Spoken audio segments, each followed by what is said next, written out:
welcome back to Dragon Age Inquisition. This is episode 29. Last time we focused on doing some companion quests, and we will be doing more of the same today. There were some really great scenes that we had between Cassandra's smutty romance to Dorian encountering his father and having some very interesting conversations in just across the board, different types of relationships, some of them unexpected. We'll eventually deliver that new book to Cassandra, but we'll give it some time. But we're going to proceed with Josephine's quest, because that is still going on. But first, we must summon the War Council. The War Council's presence has been requested, because what have they got for me today? Let's take a look. Yeah. An offer of help. On their terms, our soldiers report that they passed through the tunnel without incident and surprised a sizable Venatori encampment. After the battle, they had to find a different route back because the tunnel had been collapsed. They found this letter. A letter on dark vellum, with obviously dwarven markings. You follow instructions well. Respect of our territory is a first step. We shall see. Binthus Warhelm Kal Sharok. Aiming module. Red Jenny is there. Trust. Inquisitor, Knight Enchanter Cosette sends her thanks. As promised, she has provided us with what she learned of the Venatori. Commander Helene. Good. And over in Ferelden, we have Revenge of the Merchants Guild. Tethras, you still skipping out on meetings? You'd have a copy of this already if you showed up once in a while. Not that I mind. I'm happy enough to trade you a worthless piece of parchment for 1,000 crown debt, Jarek. Message deciphered, translation follows. My name is Varric Tethras, and I'm a Bronto-licking backstabber who steals customers. Scrivener. Interesting. Okay, Harden Hightown, a worthy dwarf.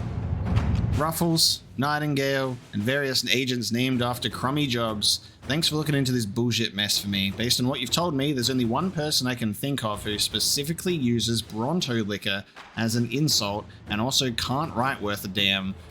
Worthy, an acquaintance of mine from Kirkwall.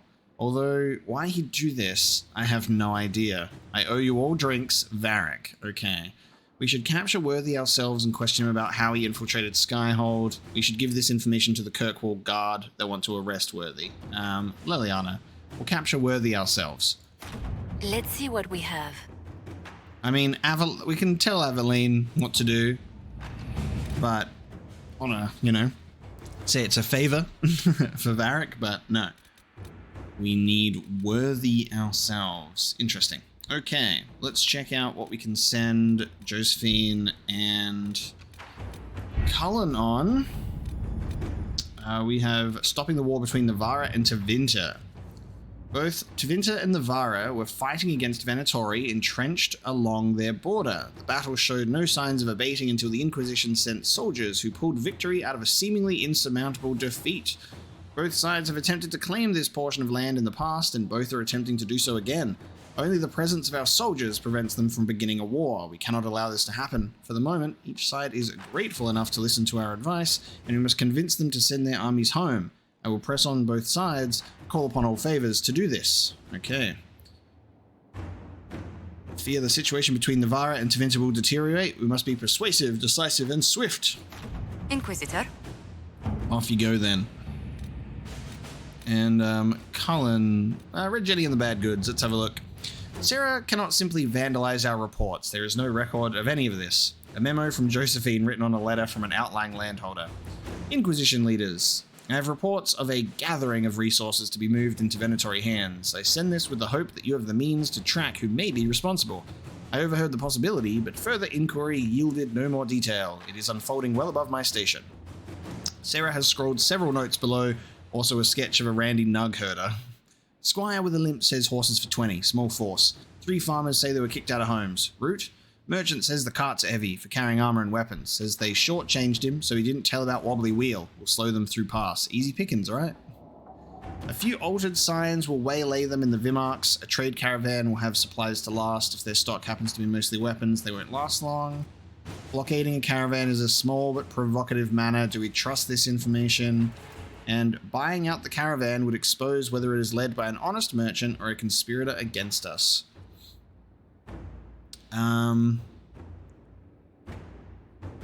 Blockading a caravan is a small but provocative matter. Do we trust this information? Okay, so Leliana is just like, hey, delay them, change some signs around, and then if it's a genuine trade caravan, they'll be able to, you know, survive at long enough to make it to us. But if it's all mostly weapons, then they're not gonna even make the journey, you know? That's an interesting one. I like that approach. I might go for Leliana's one. So I'll leave that alone. What else have we got? I've got enough power to do some other things. I can liberate Empress du Lion. Pronounced perfectly as always. My dearest Josephine, the hills of Empress du Lion are in peril. A maidservant recently returned from visiting an uncle in Sarnia spoke of gruff, helmeted men about the villager's quarry and the appearance of strange red crystals in the fields close by. I suspected red lyrium and sent men to investigate, but the bridges leading to the area had all been destroyed. The Red Templar's handiwork, I wager. If we do not act quickly, all of the Highlands may be lost. I wish I bore fairer tidings, my dear. My warmest regards to your family. I pray for the quelling of these winter winds of chaos, that we may meet again in springtime. The Elfsblood River froze over after an unseasonable chill. We'll need brave soldiers and sturdy mounts, but it's our only path into the mountains. So we're unlocking a new location. Another new location, just in case we weren't already overwhelmed. There's another one. We broke through to Sarnia, and lead scout Harding is with the vanguard sent to establish an Inquisition camp. The early reports indicate that the red lyrium is spreading. Now we can get resources. Silverite mines. Choo! Choo! Bless me. Alright, let's see here. Hissing wastes resources. We can go without that. Resources, resources, resources everywhere. Have I got any jobs out here? I guess we're reaching a point where we're almost done with our missions. And then it's just resources again. Alright, I think what I'll do is we'll just end up sending Cullen on a resources adventure. Go and get some herbs for me, Cullen. To work? To work. That's when you know you're... that's why I feel a little bit better once I'm at a point where our operations are few. We've only got like one waiting for us. There we go. Alright, we're going to head to Val Royeaux, speak with Countess Dion. And I don't believe we have anything... I mean, we might. We might do a follow-up with our friends in Skyhold soon. There you go. Blackwall possesses maps, so there's more Memories of the Grey out in this area as well. And Red Lyrium. And Gordon the Frank. So there is still much more. Oh, actually, that reminds me. Instead of leaving, I might quickly do some weapon and armor adjustments because we did get some gear. And then we'll read this. We'll read this codex entry about this new location as well. Let's take a look. Places. Empress du Lion. The ancient name of these craggy highlands has long been lost to time. When the first Valmont Emperor was crowned in the Exalted Age, the mountains were renamed Empress du Lion to honor the House of Valmont, which bears a lion upon its crest. Wandering through these remote hills, I discovered remnants of a forgotten past, mingled delightfully with signs of the present. Charming villages dotted the landscape, and scattered among them, relics of the lost elven nation. Young women sold wild berries at a market nestled in the shadow of a sinister, crumbling fortress, which may once have been the seat of a Dalish lord. Children played in fields, watched over by the silent statues of gods whose names they did not know. I walked quiet lanes bordered with wildflowers, the high arches of an ancient bridge soaring above me, majestic even in their ruin. Sadly, my time in the mountains was short, and I soon continued on to Hallam Sharal. I found myself thinking back on the Empress du Lion, however, and how gracefully she bore the passing of the ages. I wondered what the future held and dreamed of how it might leave its mark. Whatever comes can only add to her beauty, delicate lines on the face of a gentlewoman, which speak of a life well lived. Nice. Inquisitor. I'll be back later. I'll be here. We got some arms. Now, I don't know if this goes onto Varric's, because I think Varric's are specifically Bianca named attachments. And he's got Bianca Arms 3.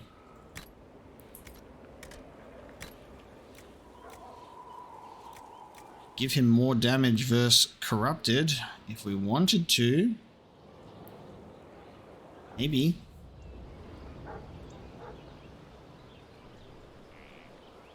Sure, why not?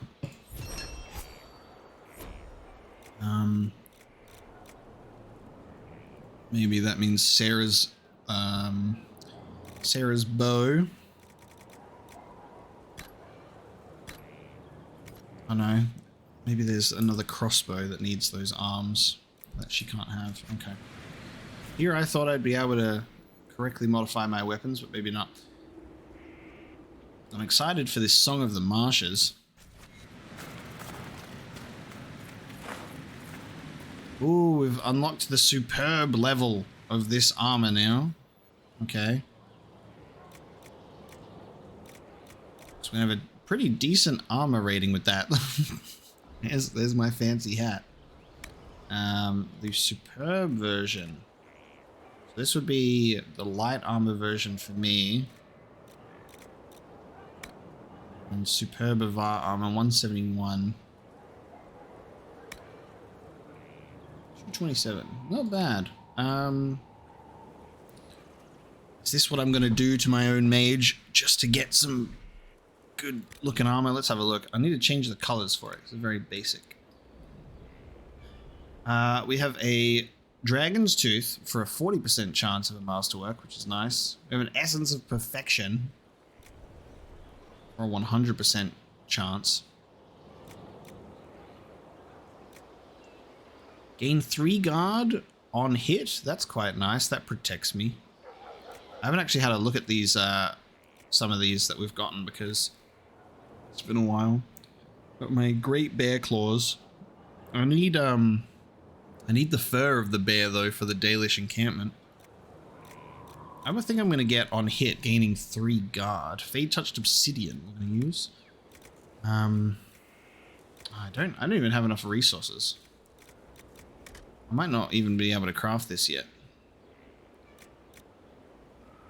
Dragon Webbing. God damn. For 231.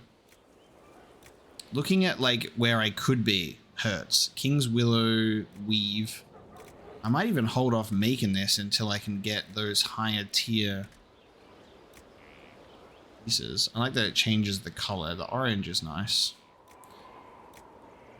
Maybe we can go to the Black Emporium and I can go and buy this equipment.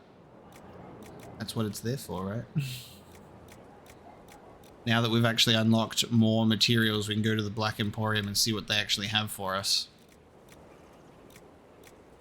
This is a bit unfortunate. This is all just cunning and dexterity, which is like, for a mage, you're like, Not even like mage-related ones, because I guess light armor is also for rogues. Light and medium armor. Magic and willpower is where this shines. I'm going to hold off on that crafting, because there's better materials for me to grab.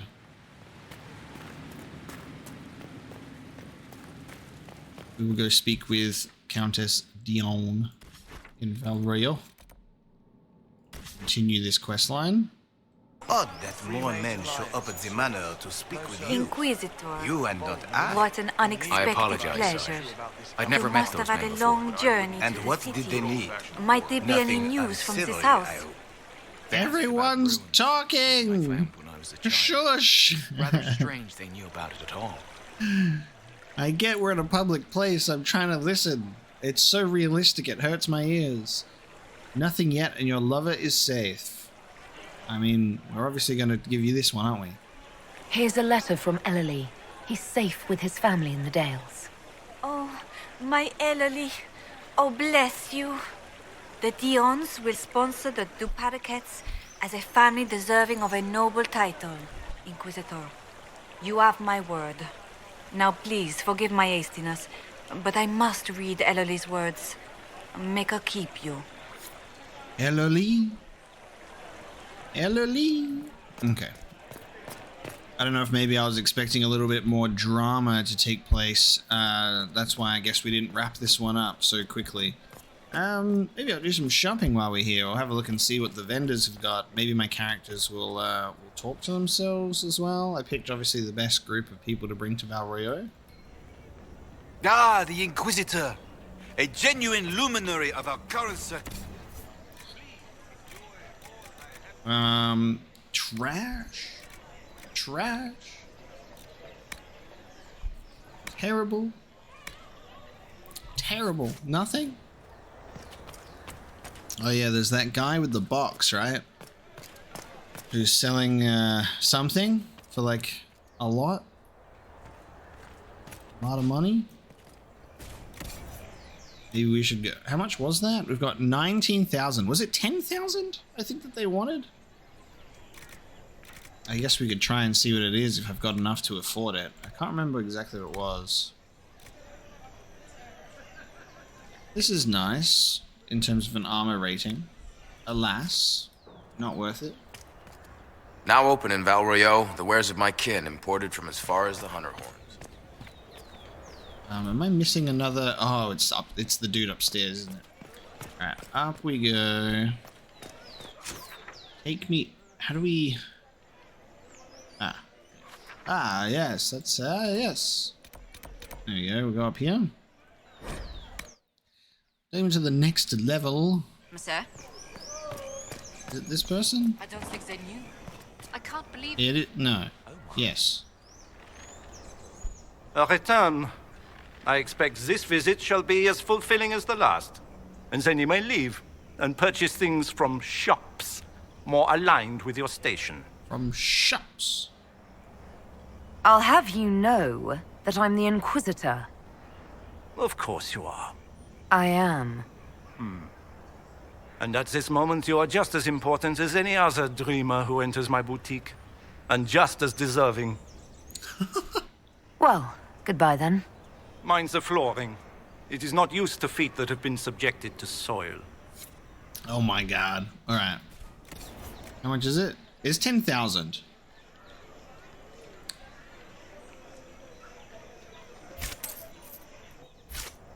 What do you say to that?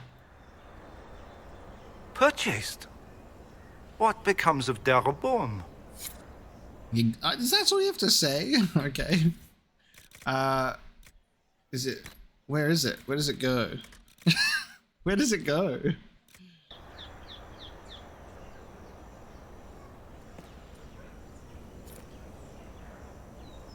Oh. Wait. Okay, so was this in the box?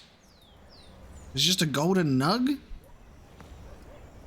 This was what was in the statue? I mean, in the box, a statue? Purchased? What becomes of Darabon? Do I get to take it with me?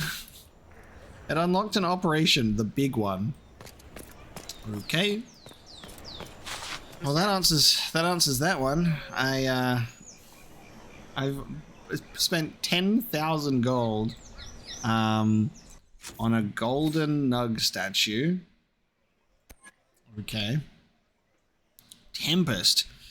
With a satchel of dirty tricks, Sarah takes the fight to her opponents before they know they're in it, committing fast and hard and if covered in alchemical fire, all the better. That's an interesting specialization. Coats you in flames that spur you to frenzied action. For a short time, your abilities cost no stamina and enemies who attack you are knocked backwards. Flask of Frost. Oh, there's two different versions. Increases your armor and freezes enemies that strike you. When your stamina is exhausted, you fight even harder, lashing out to fury to win the fight. Your experience with elixirs has made you better equipped to handle potions, carry more of them at a time, while giving you a chance not to use an elixir when you activate an elixir ability. Does not apply to healing potions. 1,000 cuts. You choose a target, then dash to and fro, a shadow leaving blood with every leap. After you slice through other nearby foes, you land behind your target, striking deep. Okay, so let me get this straight. Sarah is an archer rogue, and I specialized her to do dual-wielding daggers when we first got her, and then once we got Cole, who had daggers, I took Sarah back to a bow, and her ultimate ability is related to daggers. Make it make sense. Ride the storm. The effect of your elixirs lasts longer. Killer's alchemy. You can use more concentrated elixirs that give you an uncanny edge in battle and a heightened state of incredible speed. You turn into the Flash. All right. Well, let's just grab these, shall we? We'll just max out that tree and then upgrade them later. There you go. My ears. That was fun. Upgrade Sierra. Vivian's Night Enchanter tree. I'm also a Night Enchanter, so look at us go. I may... Yeah, let's give you Resurgence. We'll just max this out as well. Adept with defensive magic. Barriers take longer. Naturally decay. And the bull. The bull. Dragon Rage. That's going to be the next Dragon Age game. Dragon Rage.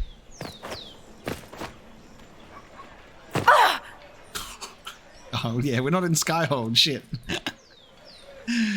Did you guys like that move? Nice. Alright, we're not in Skyhold. I made a mistake. And just yeet. Back to Skyhold to talk to Josephine. Our characters did not talk to each other, unfortunately.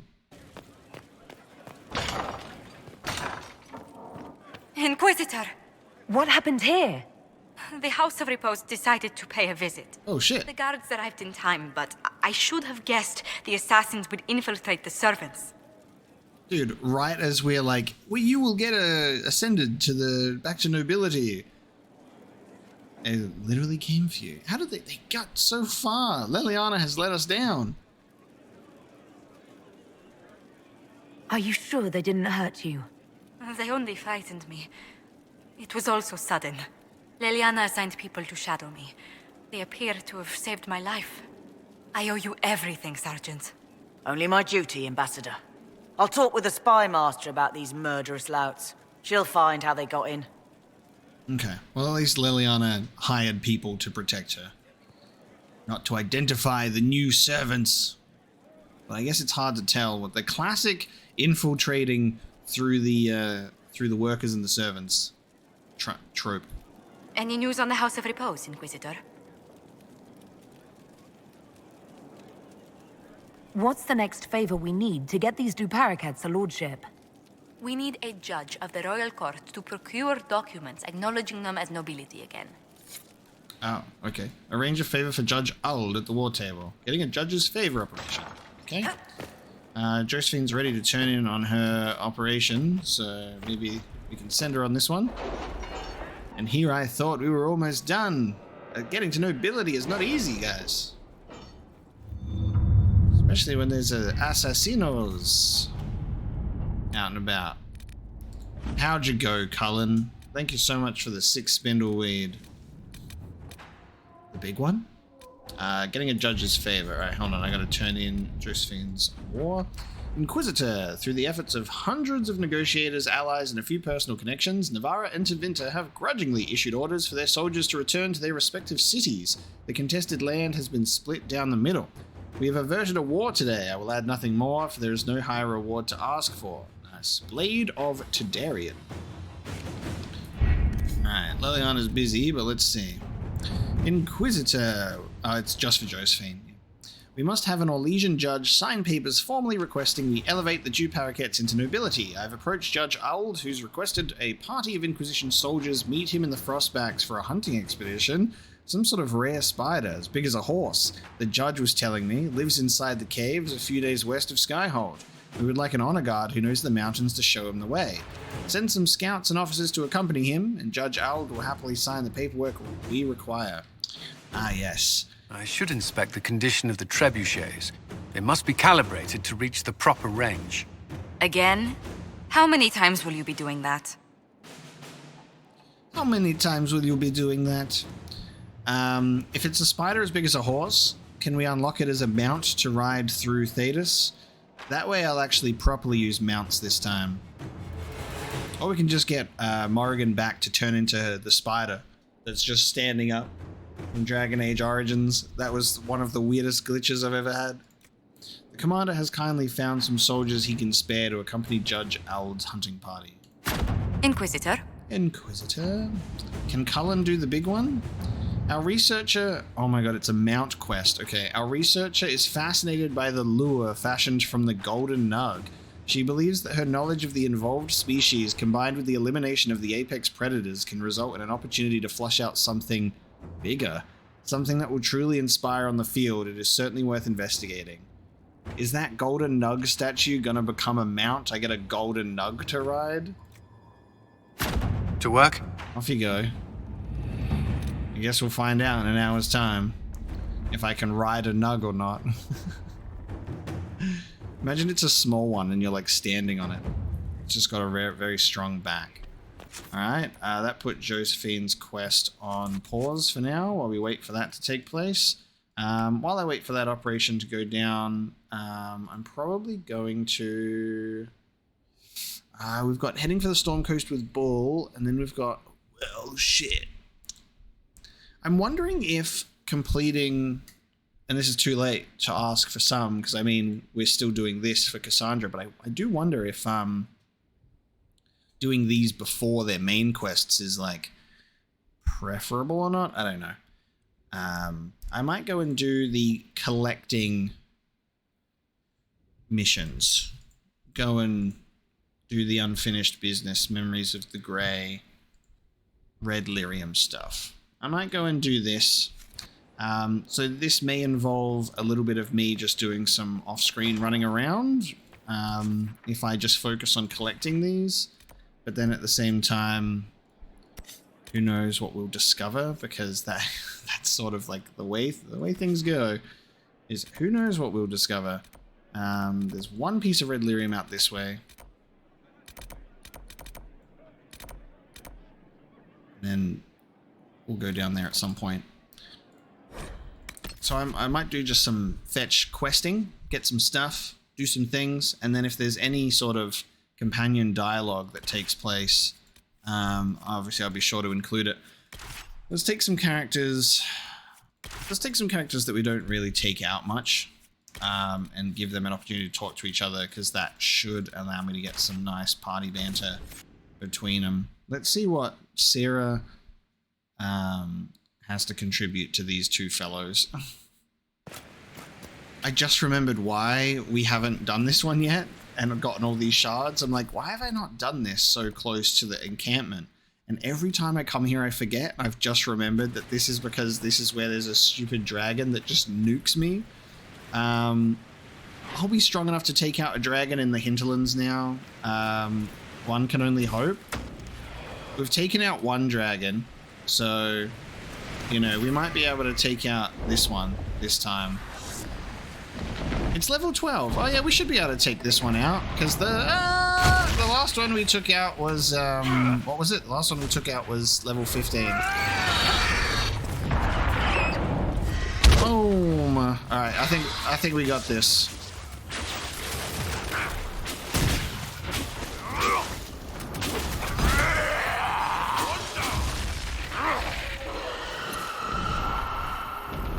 We just need it to land. Get your butt down here. Maybe I need to go to a specific spot. Oh my god. And while it's doing that, I'm going to try and collect shards. How do I get up there? Am I just...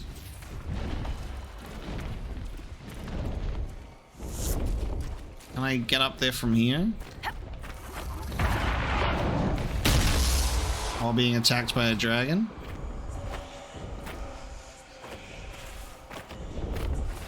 Oh no! Ah! Unsuccessful. This is the challenge mode. Trying to obtain this shard while a dragon... Oh! While a dragon bombs me. I did it. I'm the champion. Oh my god. Alright, perfect. Good stuff.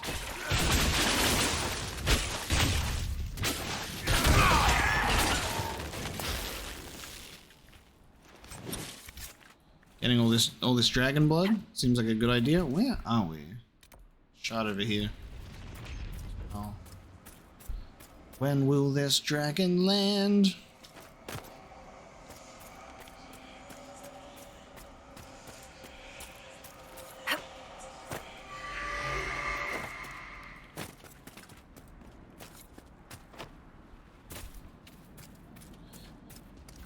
Need to find more of those quarries and logging stands, but like they don't stand out to me. Unfortunately, they blend in.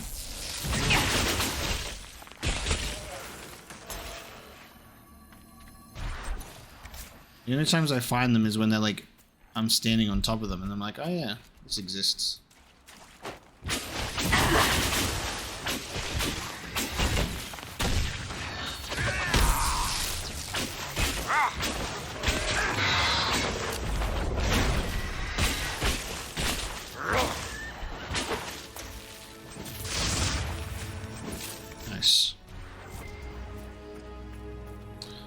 Shard is up here.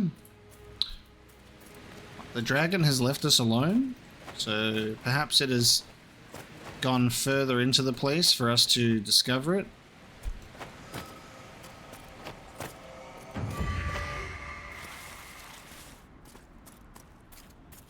Okay. Ooh, those are all the shards in the Hinterlands. There you go. Success. Now we've got some red lyrium down this way. No, I don't have Varric. Right. I should have brought Varric. Maybe I'll leave it alone then. Or I'll just go...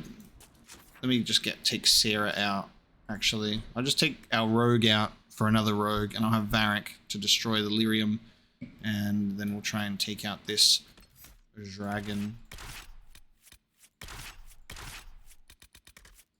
Go. Let's go find this dragon, shall we, team?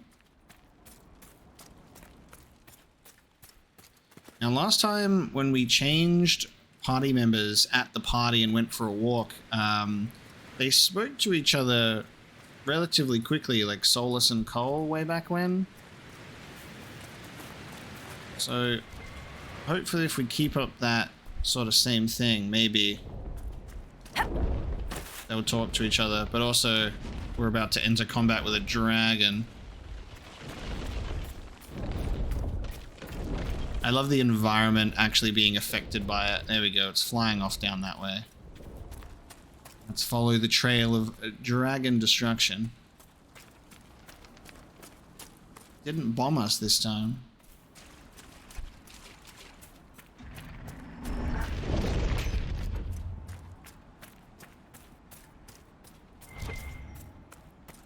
That looks ominous.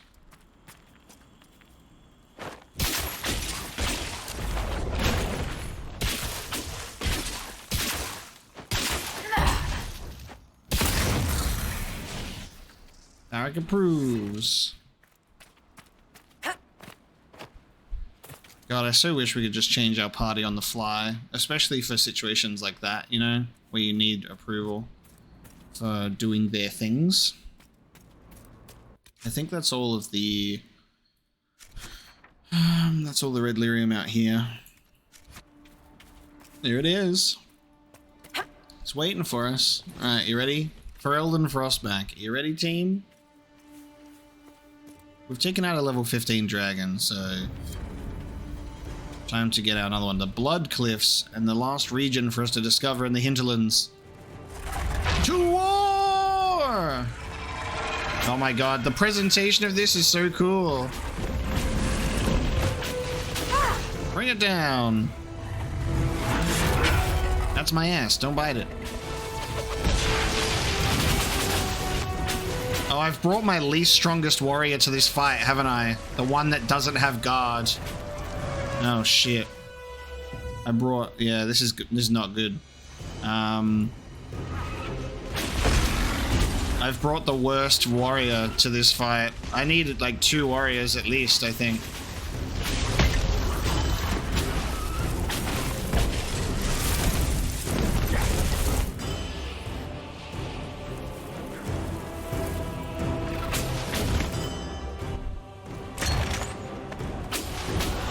Damn.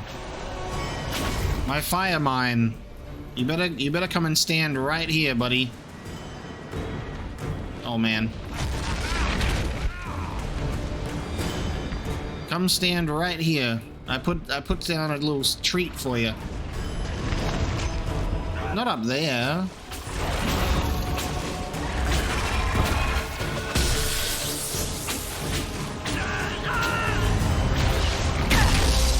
Okay. This is going great.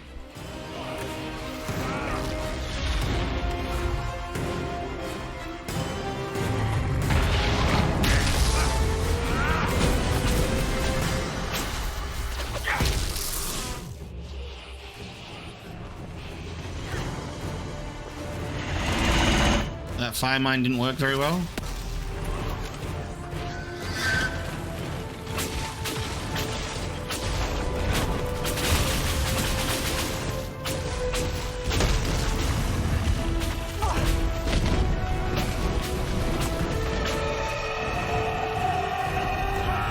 Dorian, maybe don't... Yeah, Dorian, maybe don't do that.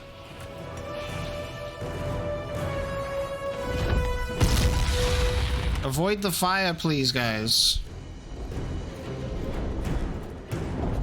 The music for this fight is so cool.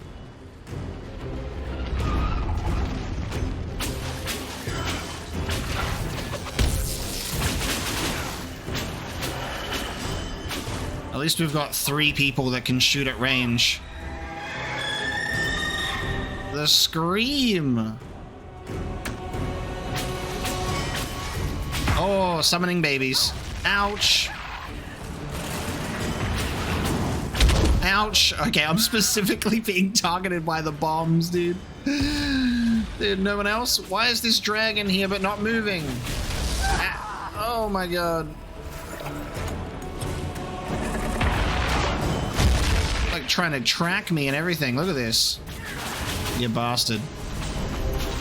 Oh. Oh! Iron Bull, do your job as a warrior. My god.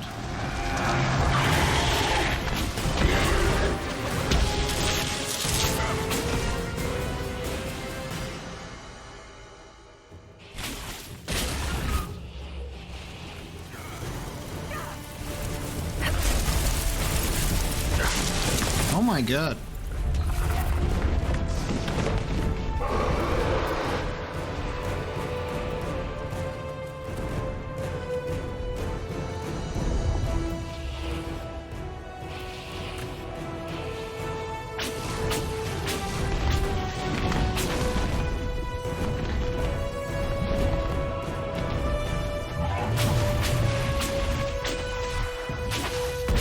So far away.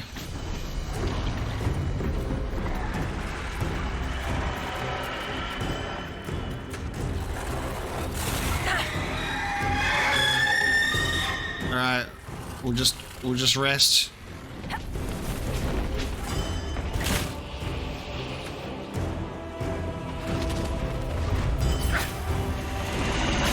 Wait, what the fuck?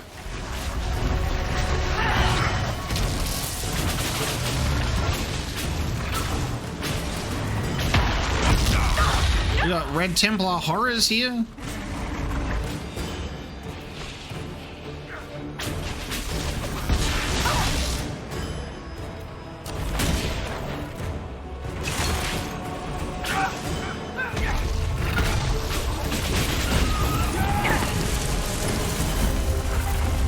This is not good.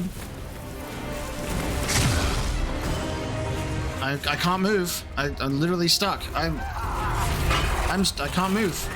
Oh my god, this is disastrous. Almost done.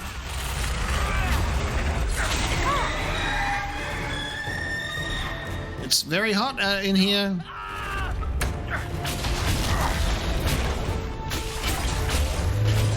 Oh my god. Holy shit, dude. Is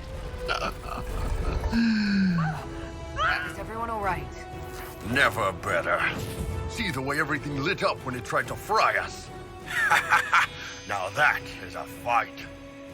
Jesus Christ. Iron Ball on the verge of death. And he's like, hell yeah. Oh my god. Alright, more dragon webbing. Iron Bull approves. More dragon webbing, dragon scales, dragon bone, and tooth. Intense blood. Grand Enchanter's Staff. Nice. 17 magic and 8 willpower. Ooh. Okay. Ah, focus gain bonus. Nice. Hell yeah. Look at that. That was not at all chaotic. That was easy. What a fight that was. Oh my god. Iron Ball like just straight up approving of the fact that we did that is so funny. Alright, I think the heal on kill is a one of the that might be my imbued enhanced grip. I'll have to check that out. Let's have a look at this. I like that design. That's cool. Alright, I'll wield that for now.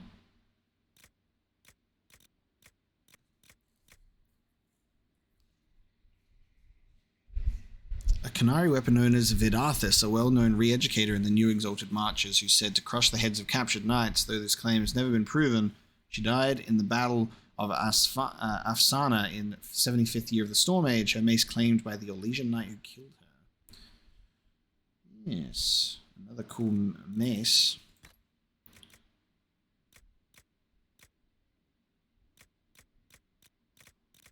I need to sell off a lot of my stuff. I might put on this Belt of Focus to get rid of my attack speed. We'll give that to oh,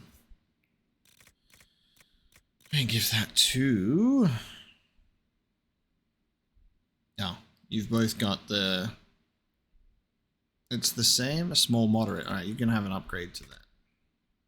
And some constitution upgrades. There you go. Dragonling Nest. And that's landmarks in the Hinterlands complete too. The Dragonling's nest is marked with patches of blackened stone, bones, and very few charred picks that were evidently used as makeshift weapons, although not well. Okay. Now that's the completion of the Hinterlands for the most part. That was satisfaction. Okay.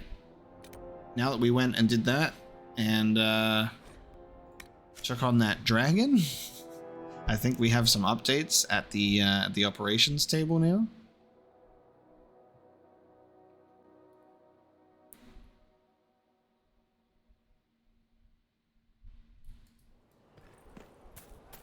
What's this again?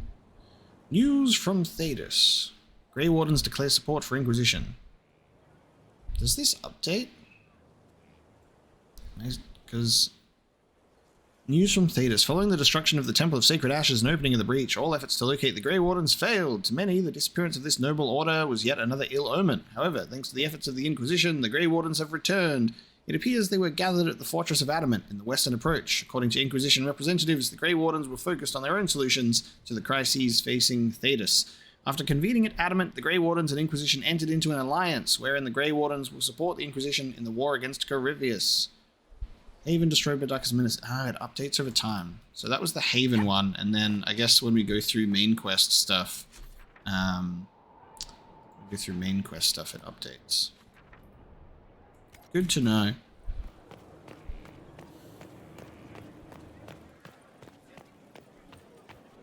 Your worship. Last time we went in here, someone died. You all good in here now? Don't trust that person that's next to you. They might kill you.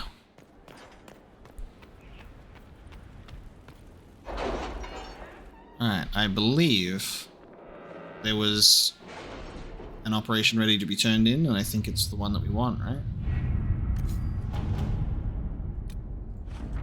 Inquisitor, Judge Ald has signed the papers we need to present the Du Paraquets as nobility again. There is now only one step left. A royal minister must ratify them. Please come see me when you have a chance. The judge passes on his compliments, by the way. Apparently the hunt was a marvelous bit of sport, and our soldiers acquitted themselves bravely against something called a screaming man-eater. The infirmary reassures me the injured will make a full recovery. A Black Widow. Alright. Just in case Josephine has another operation for us to do, I will not put her on a mission yet. So we've got to speak with her first. And then if she doesn't have an operation to do, I'll send her on something. Any news on the House of Repose, Inquisitor? What's the next favor we need to get these Du Paraquets a lordship? We must persuade Minister Belize to ratify the papers. She's in charge of these matters of rank. The minister will be at a small fete thrown by the Marquis Wiscott. I'll get you an invitation. I'll get you an invitation. Okay, go to the war table. There you go. And find a mate to meet a Belize. Bellissimo. We're learning. We're learning at the frequency of which operations happen during certain questlands, I suppose. So it's a good thing I didn't immediately send Josie on something else.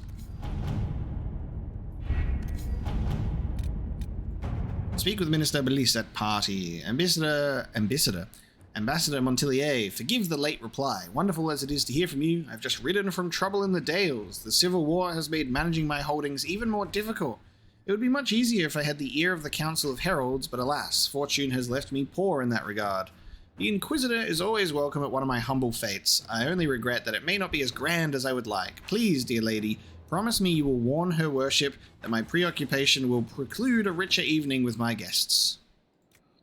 The Marquise is definitely fishing for an introduction to the council before you attend this party. I'll arrange one. Inquisitor? Inquisitor.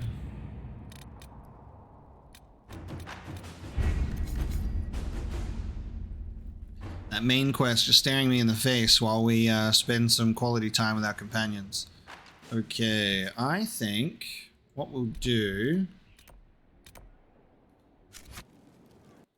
is I will continue upon my journey to go through just some off-screen gathering stuff. So I'm going to go get some red lyrium. I think Storm Coast, that's the one where the lyrium is like, it's... A group of Inquisition soldiers were dispatched to investigate a dwarven port on the Storm Coast that was currently being held by Red Templars. Oh, hang on. Because, remember, we came to this, right, this area, and I was like, it was in a sealed location, and I was thinking maybe I have to get rid of all the other red lyrium to do it. But it seems that with this quest that's been added, maybe we can go get this red lyrium now. Because it's a Red Templar's foothold. So maybe it was only sealed to not, I guess, reveal Red Templar stuff early on in the game, because that doesn't come till later. That makes sense. And then we've got the Darkspawn stuff, and then we've also got Iron Bull's little demands of the Qun. I might speak with the Bull before we leave, though. So I'll travel here. We'll do the Red Lyrium and this other quest, it seems. And then maybe take on these Darkspawn. I might bring... I might switch with Blackwall when we start taking down the Darkspawn. Just to see what happens. I'm going to switch out Blackwall and the Bull. But I'll just start trying to have like different groups of people, you know, when we go out into the field and we're not doing main quest stuff, because when we do main quests or like significant... All right. Our Kunari contact should be here to meet us. He is. Good to see you again, Hisrad. Gat! Last I heard, you were still in Saharan. They finally decided I'd calmed down enough to go back into the world. Boss, this is Gat. We work together in Saharan. It's a pleasure to meet you, Inquisitor. Hisrad's reports say you're doing good work. I didn't think that we would automatically get pushed into this quest. I thought we had to actually go to the location on the map to do it. So we're doing this quest. We're doing this quest, I suppose. Okay, Iron Bull's name, Hisrad. Iron Bull's name is Hisrad. Under the Qun, we use titles, not names. My title was Hisrad because I was assigned to secret work. You can translate it as Keeper of Illusions, or... Liar. It means liar.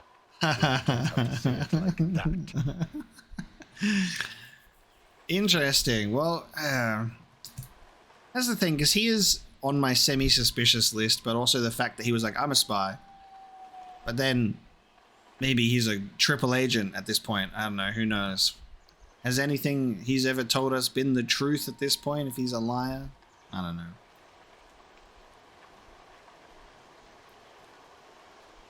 It's so nice to hear friends say good things about me in their secret spy reports. He does. But they aren't really secret, are they? Look, Gat. Relax. Unlike our superiors, I know how it works out here. We're in this together. The Tevinter Imperium is bad enough without the influence of this Venatori cult. Yes. Filthy, decadent brutes, the lot of them. I'm certain life would be much better for all of us under the Qun. It was for me, after the Qunari rescued me from slavery in Tevinter. I was 8. The Qun isn't perfect, but it gave me a better life. Yes, one free from all that pointless free will and independent thought. Such an improvement. Oh, I like that I've just taken Dorian along to this, because I'm trying to, thinking about this, right? This is just clicking in my brain finally, that having Dorian and Bull together with, you know, the Qun and Tevinter slavery, and how the Qun is also a form of its indoctrination and slavery under the Qun. And then we get the perspective of, like, they're living happy lives, you know? And then you've got Dorian that's like, the slaves are living happy lives. You know, it's very interesting seeing, like, all these certain sort of ideologies within Dragon Age in different groups. And they're at war, they're opposing each other, and yet they have these sort of practices in their society that are all they're all kind of bad from the outside perspective, and then the people that are in that sort of world, that society and culture, they're like, it ain't so bad. And then I just bringing Dorian on this mission accidentally, because I wasn't even thinking about this. We were going to go and do some other things, but having Dorian here to be sort of a heavily opposed to the Qun, it's very interesting.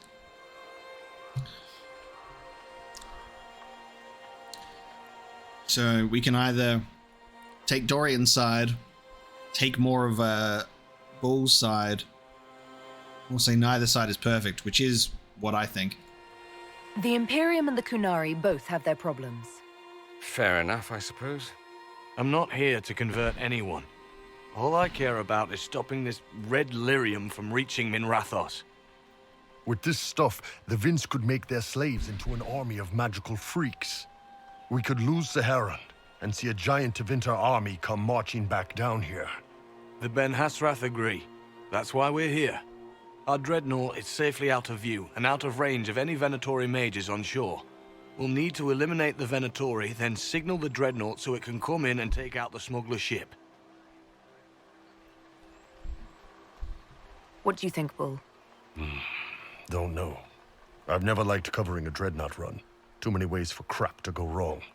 If our scouts underestimate enemy numbers, we're dead. If we can't lock down the Venatori mages, the ship is dead. It's risky. Riskier than letting red lyrium into Minrathos? There might be Venatori mages on the ship as well, if the dreadnought can't handle them. It's unlikely there'll be more than 2 or 3 mages on the ship, and they'll be dead by the 3rd shot. On land, though, a half-dozen Venatori attacking the dreadnought from cover could do some serious damage.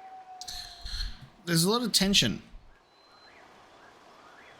There's a lot of tension between the Bull and this guy. Anytime that he says something, he's just like frowning at him. If it's dangerous for the dreadnought close to shore, why not attack when the smugglers reach open water? Any decent smuggling ship can outrun a dreadnought on open water. We need to catch them close to shore. I could have crushed any Venatori resistance with the Inquisition's main forces. Why not use them? Because then the Venatori would have seen you coming and run. They'd schedule a new shipment for later, and our spies might not know when or where. This is risky, yes, but it's our best chance to destroy the shipping operation permanently. I wish I could say I'm not ready because I was not expecting this quest. Let's go hold up our end of this bargain, then. My agent suggested 2 possible locations the Venatori may be camped to guard the shore. There and there. We'll need to split up and hit both at once. I'll come with you, boss. Krem can lead the charges. Let me fill him in. Come by when you're ready to move.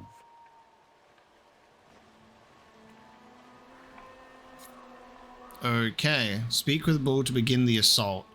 Okay, and the charges are here. Well, I guess there's no way to come to the Storm Coast without doing this quest, so I guess we're doing it. Probably the group that I would have chosen for this quest. I can't even really think of who I would have chosen for this quest now that I'm thinking about it. Dorian actually makes a lot of sense in hindsight now that he's just here, but I think it would have been really interesting for Sarah over Varric. For some reason, I just feel that would have been a really interesting perspective for what does Sarah think, you know, about Tevinter and the Qun, considering her sort of opinions and perspectives on, you know, nobility and other things. I think it would be kind of an interesting one. Okay, let's have a look. Just waiting on you and his rod up. Iron Bull, I guess. I'll be waiting here. Stop. Get out of...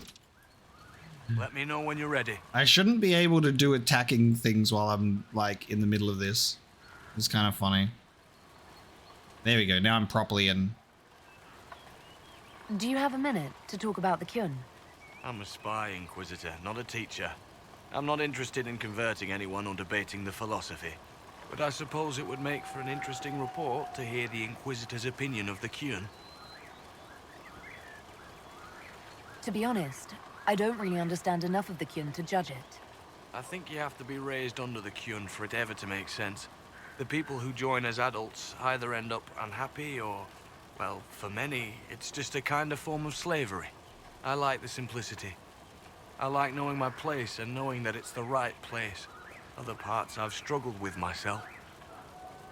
It sounds like following the Qun hasn't always been easy. I had a temper.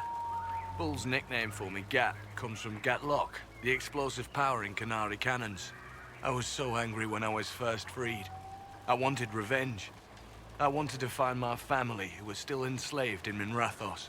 I thought about leaving when the Qun didn't tell me what I wanted to hear, but I didn't. Why not? The Canary were always ready to listen, to teach. They cared for me as much as one of their own. And if I leave, the parts of the Qun that I don't like are never going to change. I think it's always kind of interesting to get these perspectives on the Qun from people that are involved in it, so we're able to learn more and more about the people that are actually within it. And it seems that everyone struggles with it in the same way that everyone struggles in multiple forms of different societies around Thedas and in our real world, you know? You knew Iron Bull back when he fought in Saharon? Yes. He led the group that freed me. I was a Magister's slave, and when the Magister went to Saharon, he brought me along. For company. Iron Bull and his men attacked my master's ship and killed him, as well as his soldiers. Bull set me free. This could have been a very similar story with Fenris as well. And you decided to start following the Qun after that? What do you think? I just watched a giant horned warrior kill the Magister who hurt me. True. He never told me about this. One of the few things he hasn't shared with you, I gather. Sure, Bull. Share the secret Ben Hasrath reports, but keep that bit where you saved the elf boy to yourself. Is Bull going to get in trouble for passing those reports on? The Ben Hasrath aren't pleased with how forthcoming Bull has been. but he was one of their best agents. He kept the streets clean in Skyhold longer than anyone before him or after. He fought until it nearly killed him. The Ben Hasrath trust him enough to accept how he joined the Inquisition, even if they don't like it. Besides, they hate to discard a tool that might still have some use left in it. That's why I have a job. How did an elf end up working for the Kunari out here? The Ben Hasrath usually pick elves or humans to work outside of Kunandar. We're a little harder to spot. I've worked in Orlais and Navarra, but only for a few years now.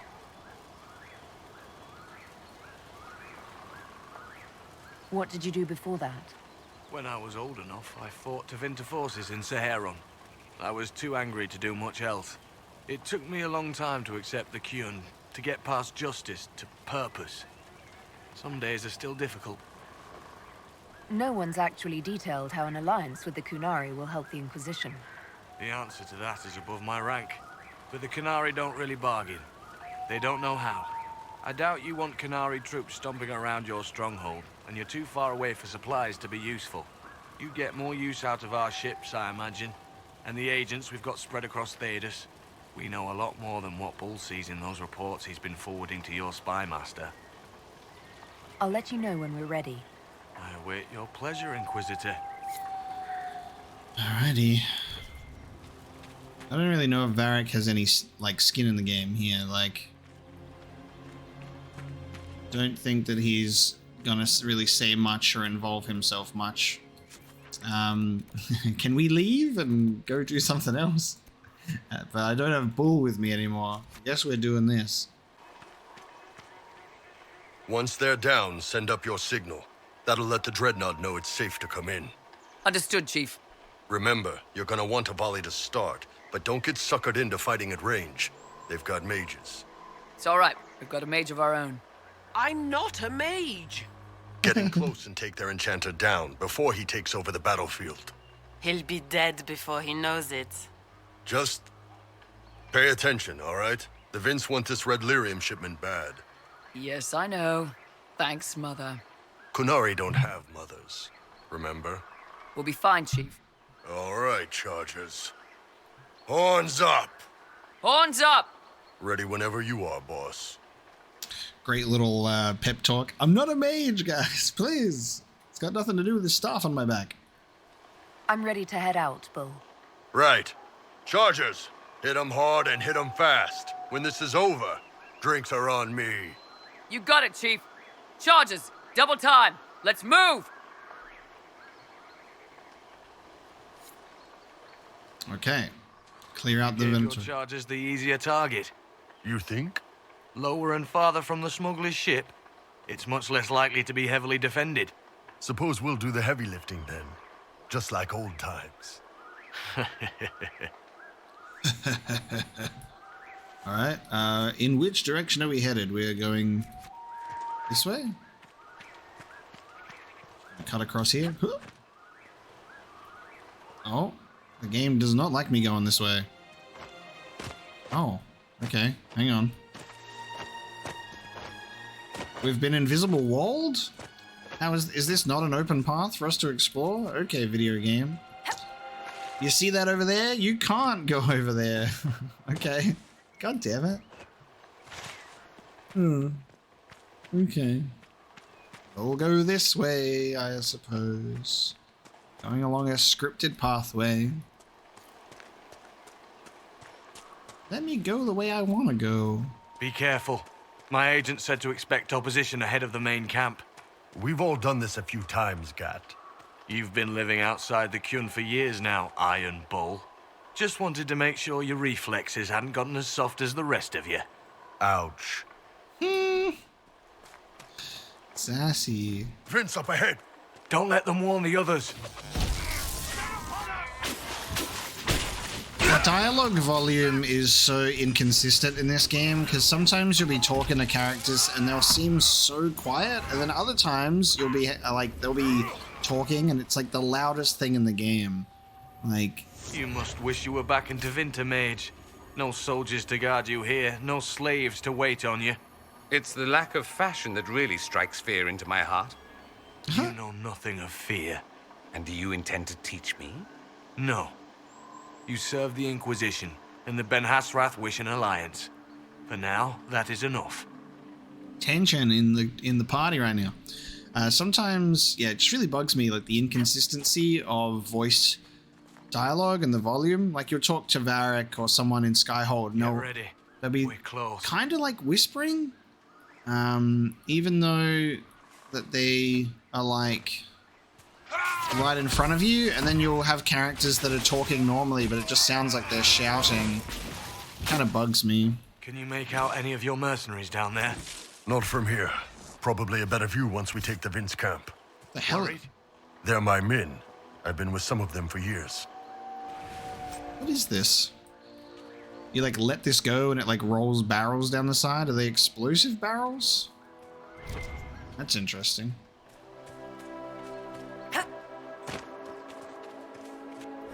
In the Mists, the Windline Marcher.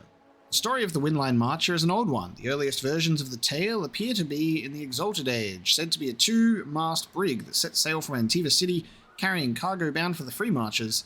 The Marcher was lost in a storm and never made port. Weeks later, she is seen on the waking sea, miles out from Kirkwall. A sentry from Hightown spots her floating in the mists. Her sails full, though there is no wind. Boats are launched, but no matter how far out to sea they go, they are unable to reach the Marcher. Finally, the ship recedes into the mist and is gone. From that day on, she is spotted by sailors on the waking sea, although through mists and always before a storm, and is said to herald a violent death for all who see her. Of course, the legend of the Windline Marcher is often dismissed as superstition, and in recent years, the sightings of phantasmal vessels was proven to be nothing more than a trick of light upon the water. Still, the story continues to be told, its intent to chill, amuse, or even to titillate. As a consequence, the tale has grown more colourful over time. In many later versions, the Marcher is manned by a crew of stunningly beautiful spirits who can fulfill one's deepest carnal desires, should one succeed in boarding the ship. In one particularly outlandish retelling in these versions, the Marcher is sent on a disastrous journey to pilfer the secret recipe for Canary Ale and is lost to their cannons. She later reappears at important moments in Thedosian history and abducts legendary figures, Andraste included, who then band together aboard the Phantom ship to attack Parvolan. It just gets so ridiculous. It's like a UFO and it's abducting people. I do love like piracy and sea myths and stuff, like when they talk about sort of like mermaids and sirens and ghost ships and all of the myths and stories that would have come out during that sort of era. So fascinating to me. I think that's one of the more interesting aspects of human history, is that era of piracy. I think that's why Assassin's Creed Black Flag is my favorite Assassin's Creed too. I just think it was so cool. And then Ubisoft, all they had to do was just make a weird sort of co-op multiplayer Black Flag game with Skull and Bones. And for some reason they just couldn't do that. And it's been in development hell forever. What is this? So, you're Ben Hasrath, huh? The spies of the Kunari. Oh, you've heard of us? I spent some time in Kirkwall. That must have been fun. You could say that. Okay, Varric does have some stuff to say about the Kunari, considering Dragon Age 2. Great. Yeah, my friend cut the head off of the of the Arashok, who's apparently in this game treated as like a rogue element to the Kunari. It feels like a little bit of like a retcon. Dread. Let my enemies see me on the battlefield. Let the dread seep into their bones, knowing their end is nigh. For at this moment I am not a man. I am a force of nature and the bringer of death. A unique helmet just for Ironball. Okay, well. Put that on you. I guess I can see what that looks like in the crafting menu, right? It only appears sometimes. Alright, we can signal the Dreadnought. Unless maybe I can change it in the settings real quick. Do they have the helmet thing? trials. I think it's going to be trials. Oh, hide helmet. There you go. So weird to see the helmets. Alright. What is Iron Ball? Oh, man. Okay. That's pretty sick. That's a cool helmet. We haven't given Dorian one, because I don't think we have. Oh, here you go. You can have that if you want. Everyone looks great. Alright, let me go turn that off. Get out of here. Alright, we signaling the dreadnought?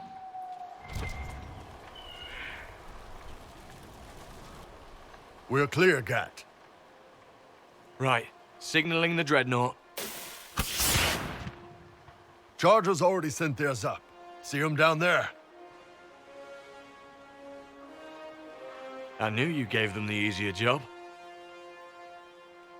There's the dreadnought. That brings back memories.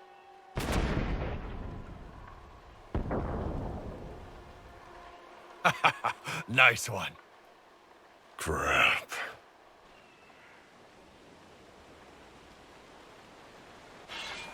They managed to land some ground forces in. They can retreat, look at them all, they'll be killed.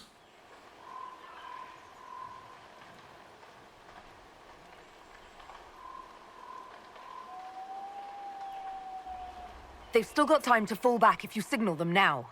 Yeah. Your men need to hold that position, Bull. They do that. They're dead. And if they don't, the Venatori retake it and the Dreadnought is dead. You'd be throwing away an alliance between the Inquisition and the Canary. You'd be declaring yourself Tal Vashoth. With all you've given the Inquisition, half the Ben Hassrath think you've betrayed us already. I stood up for you, Hisrad. I told them you would never become Tal Vashoth.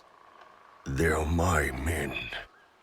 I know, but you need to do what's right, Hisrad. For this alliance, and for the Qun. Oh, shit. Bull's men will be left to die. The Dreadnought will be sacrificed. So that means, okay, so if we save the Dreadnought, the Canary and Inquisition alliance goes ahead. Bull is not declared Tal Vashoth, a betrayer of the Qun.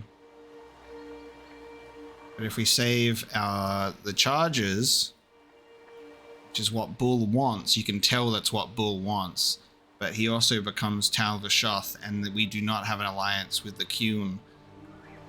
This could have really drastic long-term effects, because while the Qun are at war, while the Canary are at war with Tevinter, we're not making an ally out of them, and we're just going to end up another target for them in the future, especially harboring a Canary who was part of the Ben Hassrath.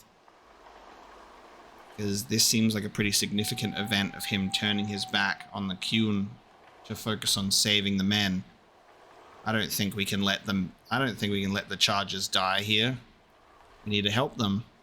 That Dreadnought just kind of like slides in and just goes boom. Surely the Canary Dreadnought can like withstand an assault, right? It's a Canary Dreadnought. Aren't those supposed to be like massive and incredibly fearful on the open seas?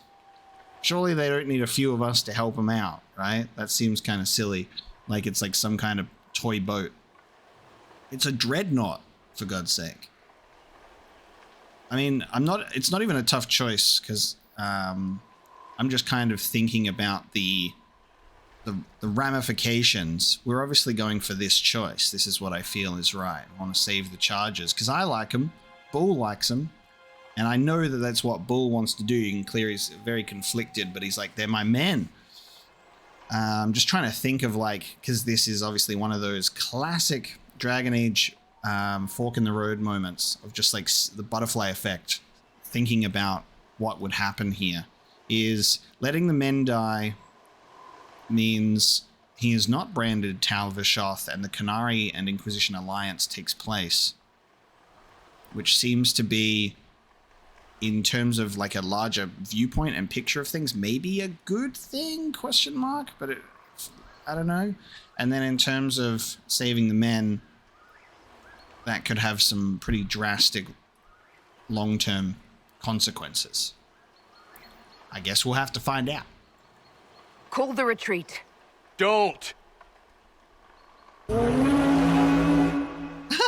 They're falling back. All these years, Hisrad, and you throw away all that you are. For what? For this? For them? Ooh.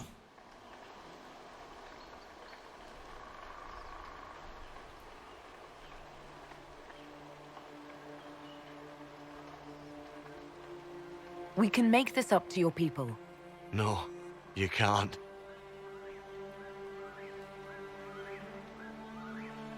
The Dreadnought's fine. Look, it's just sitting there. Oh, never mind.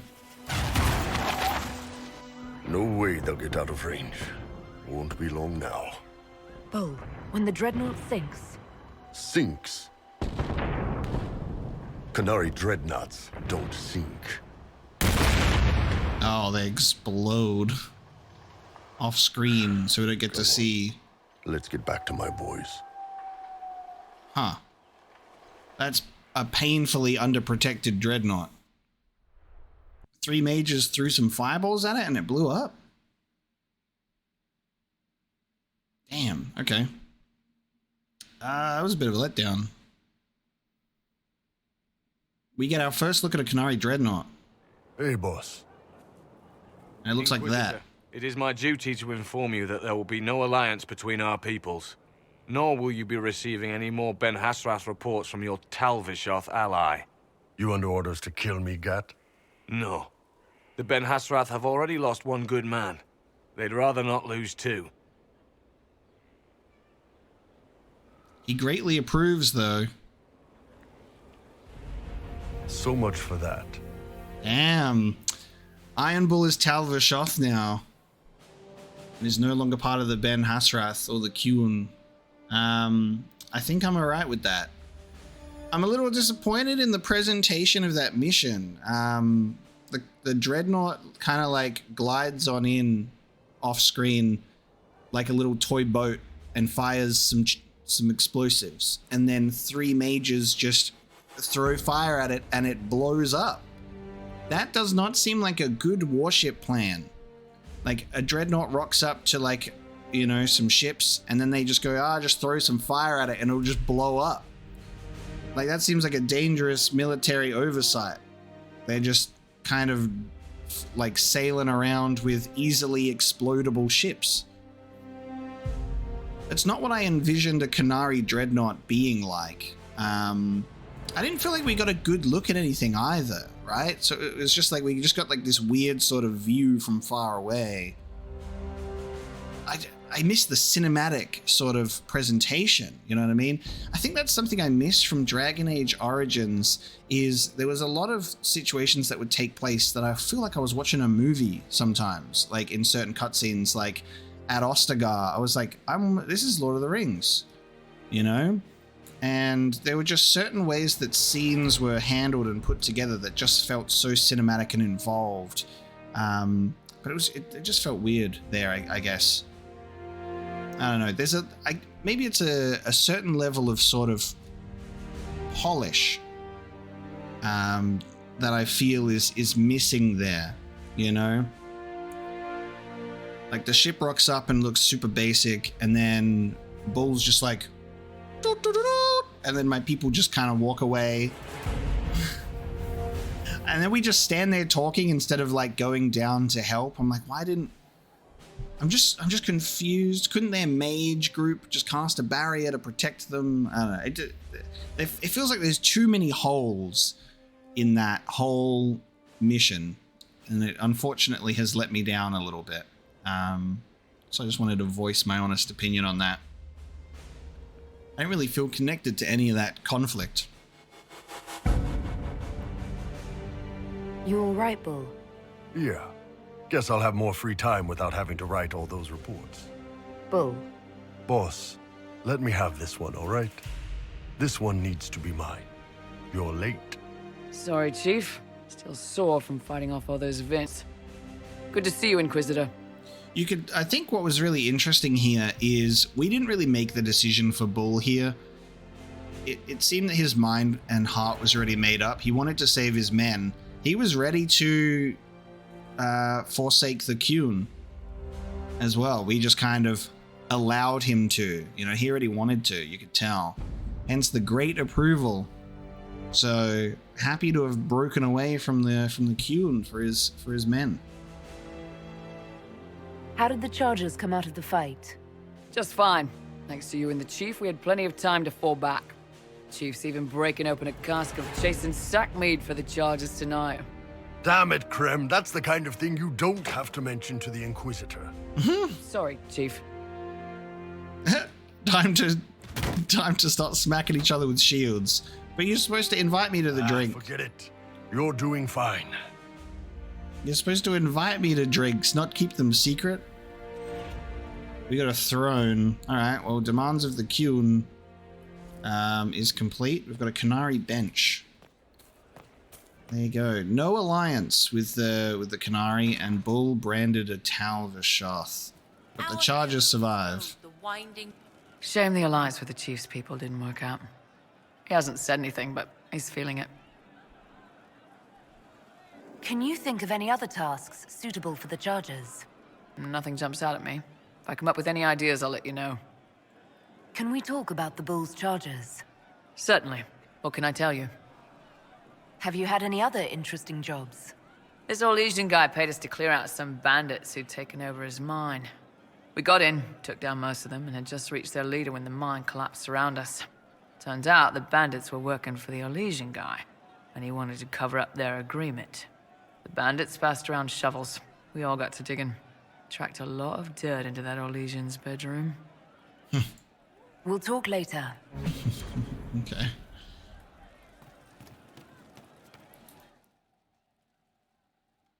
Inquisitor! Come, have a drink. There we go. You do want to have a drink with me after all. Killing a high dragon like warriors of legend. Oh, it's about the dragon. All right, I thought that this was going to be about the dreadnought. Okay, celebrating the dragon kill. We've killed 2 now, so we need to drink twice. What exactly am I supposed to be drinking? Maras lok. What does that mean? It means drink. Okay.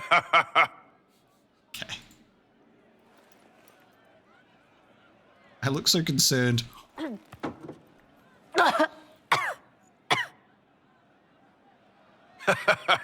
I know, right? Put some chest on your chest. That little gurgle right before it spat fire. And that roar. What I wouldn't give to roar like that. The way the ground shook when it landed. The smell of the fires burning. Tarsidathan Halsam. You know, Qunari hold dragons sacred. Well, as much as we hold anything sacred. Here, your turn. That thing you just said, you shouted it during the fight, too. What does it mean? Oh, Tarsidathan Halsam. Closest translation would be, I will bring myself sexual pleasure later, while thinking about this with great respect. You shouted that while it was breathing fire at us. I know, right?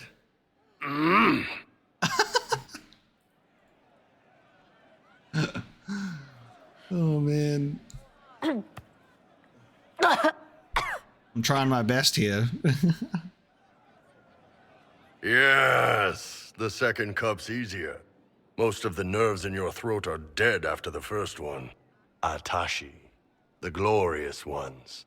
That's our word for them. Atashi. Why do you think the Qunari think of dragons that way?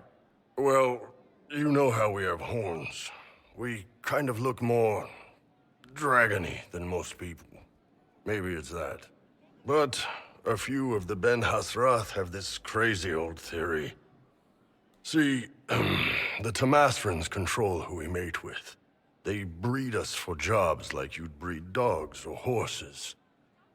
What if they mixed in some dragon a long time ago? Maybe drinking the blood, maybe magic, I don't know. But something in that dragon we killed spoke to me. Interesting. Well, it's possible in the Shrek universe, so we'll see.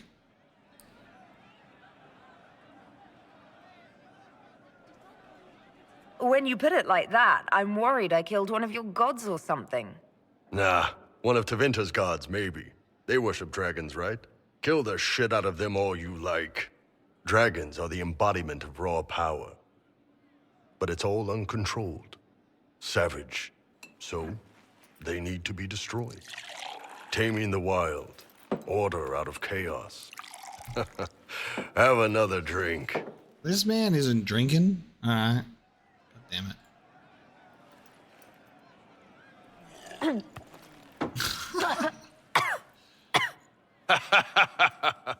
Nice. To dragons. How Bull drinks with his cup all the way up here. I was waiting to see that. To bad drinks. To finding the biggest, baddest things in the world and showing them that we're badder. Anan. I'm wasted. They need to have the whole screen start like shaking all around as I wobble on out of here, instead of me being like perfectly fine again. Nice. There was a scene from killing the dragon together. I don't know. Here we go. You wanted to see me? Oh! Oh! Stuff. Bull! I got it! Oh, man. Yeah, my soul's dust. Yours is scattered all over the ground, though, so... Sorry, boss. I thought I might need backup.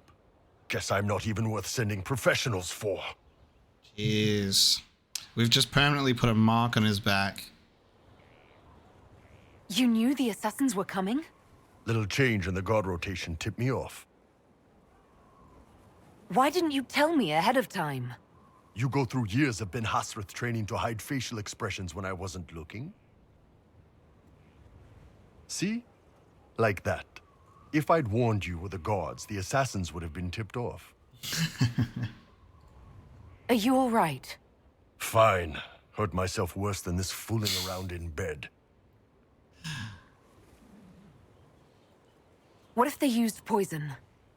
Oh, they definitely used poison. Sarcomec, liquid form. If I hadn't been dosing myself with the antidote, I'd be going crazy and puking my guts up right now. As it is, it stings like shit, but that's about it. Yeah, should we start going to war with the Qun? Yeah. I hoped the Ben Hasrath would let you go. They did. Sending two guys with blades against me? That's not a hit. That's a formality. Just making it clear that I'm Talvashoth. Talva fucking Shoth. Report this attack to who? Of course he'll make it through this. He's the Iron Bull.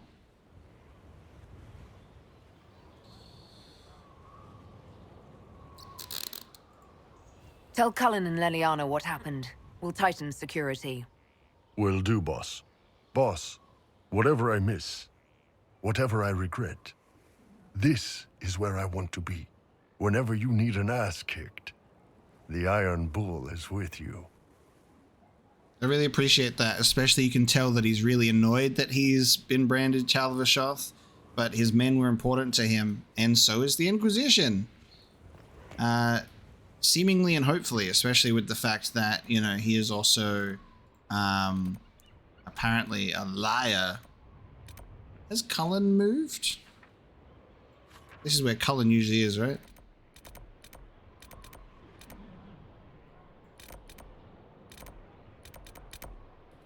Maybe Cullen just doesn't appear on the map.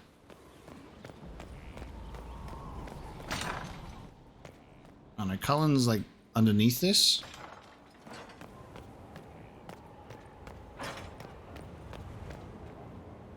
Oh no, Cullen's in there, is he not?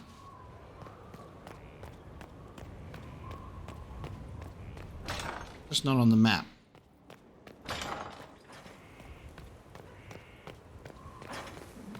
Hello?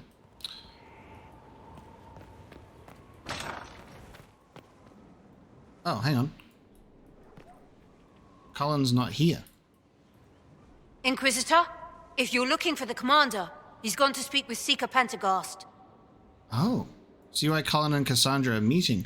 I like that tips you off. You're like, oh, he's just not on the map. So you go to see him, and then there's a reason he's not on the map. Dear Mia, oh, nice. I'm still alive. Your loving brother Cullen. Honestly, is it so difficult? We thought you were dead. Again, if the Inquisition was not on everyone's lips, we would have never have heard that their fine commander survived Haven. We read this, but I don't remember reading it as a letter. I thought it was a codex entry. We definitely read that.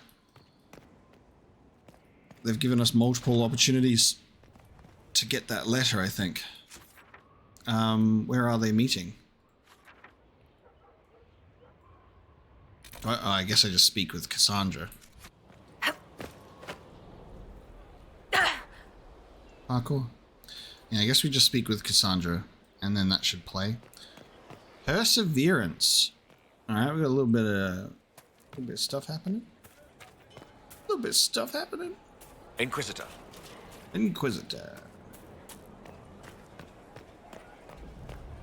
Oh, hang on. Quest marker's here. You asked for my opinion, and I've given it. Why would you expect it to change? I expect you to keep your word. It's relentless. I can't... You give yourself too little credit. If I'm unable to fulfill what vows I kept, then nothing good has come of this. Would you rather save face than admit... We will speak of this later.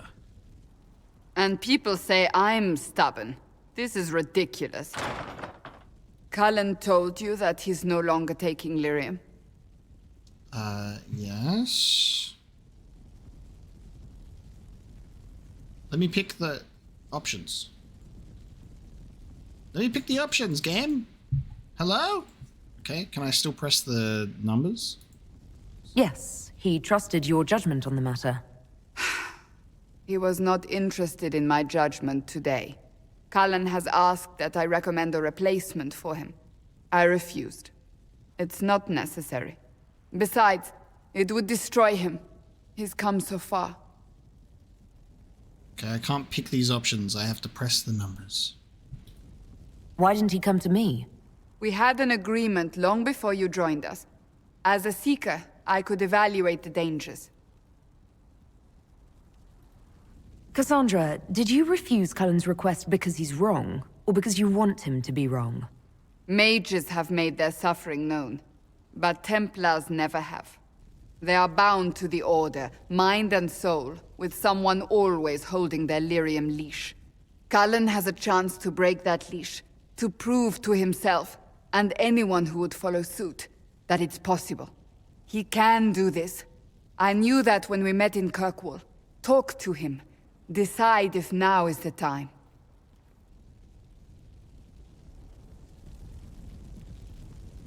Damn. Speak with Cullen. Perseverance.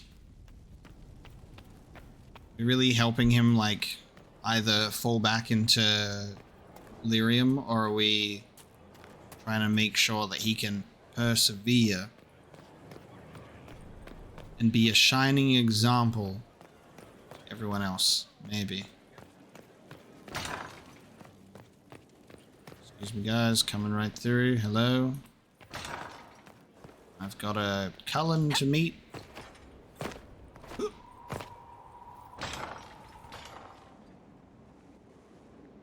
There it is again.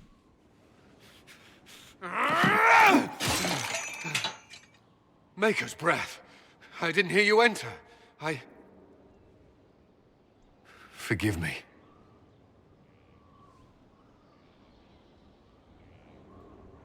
Cullen, if you need to talk. You don't have to. I never meant for this to interfere.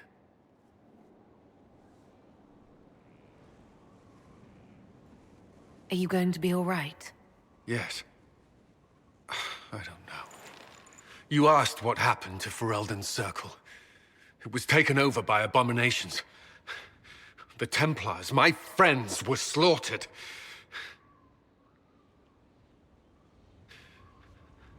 I was tortured. They tried to break my mind, and I... How can you be the same person after that? Still, I wanted to serve. They sent me to Kirkwall. I trusted my Knight Commander, and for what? Her fear of mages ended in madness. Kirkwall's Circle fell. Innocent people died in the streets. Can't you see why I want nothing to do with that life? God, he's had such a fucking tragic story that's been happening, like, alongside our journeys through Dragon Age that, like, I'm actually so glad that he's in Inquisition in such a major way, because he's come so far and been through, like, so much bullshit. Like, in Dragon Age Origins, I didn't really think much or anything of him at all, because we didn't have much of an exposure to him. And then when you play the, you know, the Mage Origin in that game, you also, like, flirt with him.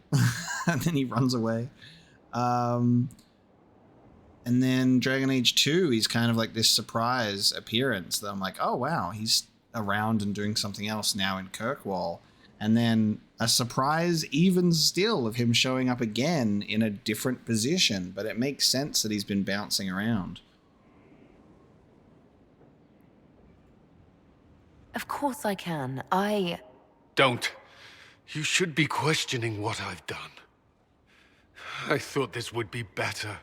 That I would regain some control over my life, but these thoughts won't leave me. How many lives depend on our success? I swore myself to this cause. I will not give less to the Inquisition than I did to Chantry. I should be taking it. I should be taking it. I actually really like the fact that we actually get a character within our midst struggling with the lyrium addiction and the withdrawals as well, because we've witnessed it in characters across previous Dragon Age games, like side characters that we've seen that have like gone too far with their lyrium consumption, or people that are off of it now. Having a character within our party to genuinely care for is very interesting. So there's 2 not taking lyriums, there's 2 taking lyriums, and then there's a flirt. And saying I care about what you want is just, that's going to be enabling. And this is a really interesting part, because this will translate to real life addiction and withdrawals as well. Is like people that use it's the toughest part about breaking free from addiction, and it's a really tough journey. We're in a different sort of circumstance here where they're taking a magical property outside of, you know, the harsh, hard drugs in our real world, but I still think it's playing with the same sort of idea of, you know, moving on from your addictions and being sober.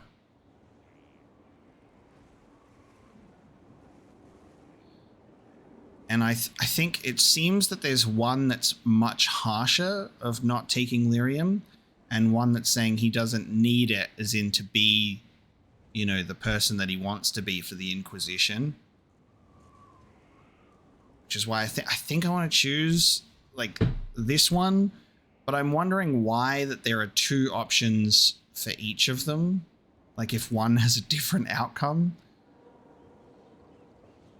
I feel drawn to this. You give enough, Cullen. I'm not asking you for more.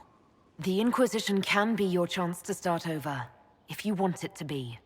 I don't know if that's possible. It is. All right.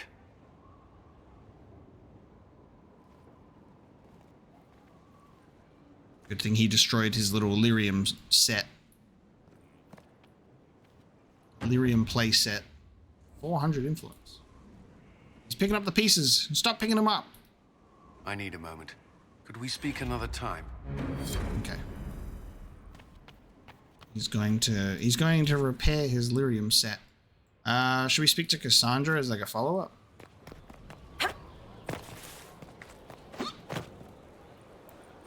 I know it says quest completed, but it seems to affect people, so Inquisitor. we'll speak to Cass. Oh no, hang on. If I speak to Cass, it might give her the book. Oh, should we just say that Varric is very talented and very good with his writing? It's been some time. Let's say that in between our Ben Hasra thing and, you know, and our travels out into different locations, you know, it's been some time. You know, it's not like we've giving her the book instantly. Let's just say Varric's very fast and efficient with writing. He's the opposite of George R.R. Martin, and he's unleashed his next book. Some time has passed, and we'll talk to Cass.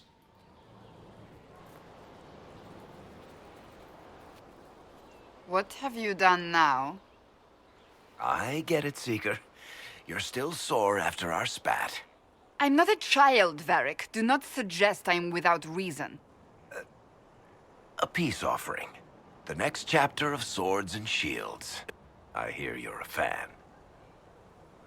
It's Aveline! This is your doing. It's Aveline on the cover, dude. Oh, is it her smutty romance in the Guard with, who's her husbando? Who did Aveline, marry again? It's not, my brain wants to say it's Donnan, who's also the character in Hard in Hightown, but I can't remember. Aveline marriage. We're Googling. Right. Aveline marries Donnick. And I was getting Donnick and Donnan from Hard in Hightown confused in my brain for a second there. But yeah, Aveline marries Donnick. I wonder if the Swords and Shields, it just must be about that then, because Aveline's on the cover.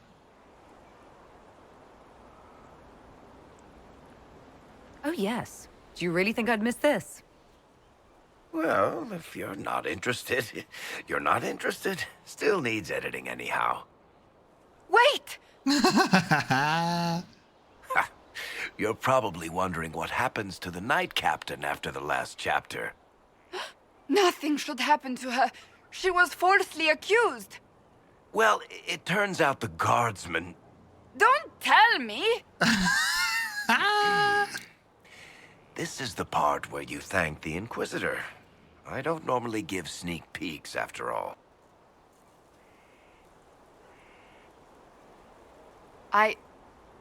Thank you. Amazing. I want to see what the art on the back.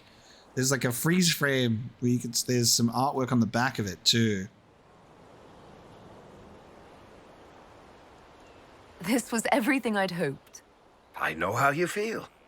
I wonder if I have time to read the first part. Don't forget to tell all your friends, if you have any. Completely worth it. Oh, so good. He's just like holding it there, just being like, oh, but the... Oh, I love that so much. Yeah, here we go. Okay. This might be the Cullen follow-up. Troop movements now. Oh, okay, no. Something else? I'm trying to imagine what it will look like when we're done. All of this once belonged to the Tevinter Imperium. Andraste changed that, as did the Blights. As for what will come next, I cannot guess the Maker's plan. God, that was so worth the wait. He did say it still needs editing, so he's rushed out a copy for it. But it was interesting that he was like, I wasn't planning on completing that, and I like that he's done it for us. Amazing. It's kind of hard when you want to talk to certain characters about certain story movements, but then you have to like do things like that. Because you're like, oh, I want to talk to Cassandra about Cullen, but then you're like, oh, that means we have to talk to Cassandra about the book. We make the world a better place. Because everyone agrees on what better means. I know I want a world where people trust the Chantry and that trust is respected. I want to respect tradition, but not fear change. I want to right past wrongs, but not avenge them. And I have no idea if my wanting these things makes any of them right.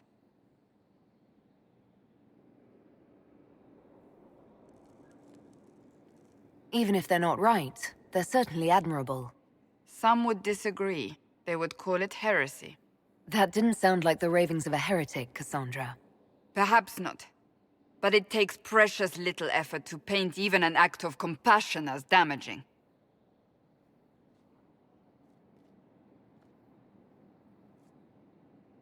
Tell me, what guides you?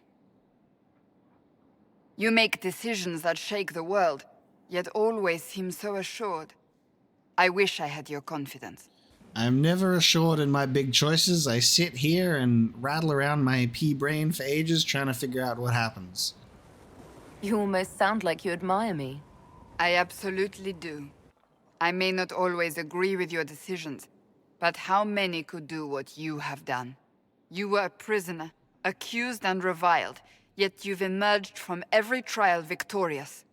The Maker's grace does not make you immortal. You live or die by your own hand. That is worthy of admiration. Cassandra and the Inquisitor have come so far since the beginning of the game of being like, you did this, to I wholeheartedly admire you. Make it up as I go. We're okay. I'm guided by what my conscience tells me. It's me, I'm the voice in your head. Your conscience must speak more clearly than mine. I doubt it, but I do my best. Think of it. Like Andraste long ago, once again the fate of Thedas will be determined by a woman. It makes me proud to know you. Let's go! I am the voice in your head, I'm a conscience, and I'm a man! It's like, once again, Thedas will be changed by a woman with a man's voice in your head, unfortunately. Just because I'm a woman, Cassandra? Interesting choices. Just because I'm a woman, I hope we're friends. I won't determine anything, and thank you. Just a straight thank you. Well, we're obviously friends. I appreciate that. We still have a long road to travel, Inquisitor. Wherever it takes us, I'm glad you're here. And then we high five as friends. Good talk. I guess that was the greatly approves sort of situation. Can we talk about Cullen, though? Is there anything you need? She's sitting on nothing. Oh my god. Is there anything you need? I was about to sit on a tree. Do you have any advice for me? Nothing that you could not think of yourself, Inquisitor. Okay. That's enough for now. Another time, then. Enjoy sitting on your tree. I know that you're supposed to be sitting on a bench. Alright, she's gotta go get those, that smutty energy out after she, after she got the chapter. I hope that there's a follow-up to this soon and we can get her opinion on things. I want to know.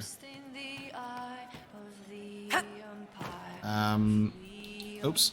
I don't think we've got anything new. Actually, maybe we'll check in with Sarah because we've done a couple of Red Jenny things. Getting serious about mage stuff, magic, things. How about not so much? Just asking for not so much magic. Great, yeah? Do you have any worries about how my magic is developing? Really? You have to ask what's so bad about the magic stuff. I mean, that weirdy talking about night whatevers. Night Enchanter. Battle magic. Not helping. I don't understand that stuff. It's scary to anyone smart enough to think for a second. You shouldn't be scary. You're the Inquisitor. Oh, interesting. This is based on the specialization I chose. All of them are magic based, though. Like, I'm a mage. All my specializations are magic based. What has you so scared? You really don't know? Most people are scared. I mean, there's lots of mages here, but most never see one. Never. You're weird, and I know you, so you're not scary. But lots of people don't know you. I don't want you to be just a scary mage. Oh. No. Maybe in a different timeline.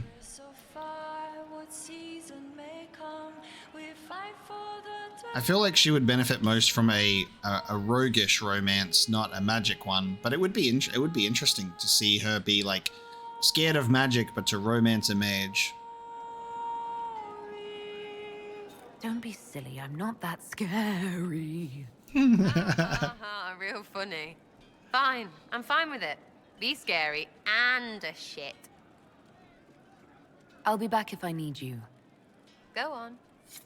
There's an interesting dynamic here between the two of them that I think is pretty cool. Oh, I'm supposed to go and talk to Cole. There's an interesting dynamic between the two of them. I'm not sure if we can... Let's speak to Vivian, but I don't think there's even anything happening there at the moment. Because if we talk to her, it just says, do you think we could... And there's like a weird flirting option, but nothing else. And that's because she's sitting in the pits of greatly disapproves, I think. I'm glad you came to talk to me. How would you like to get out of here? Maybe do something fun? I don't know. I've never tried. Come on. Ooh. Here we go. Val Royeaux?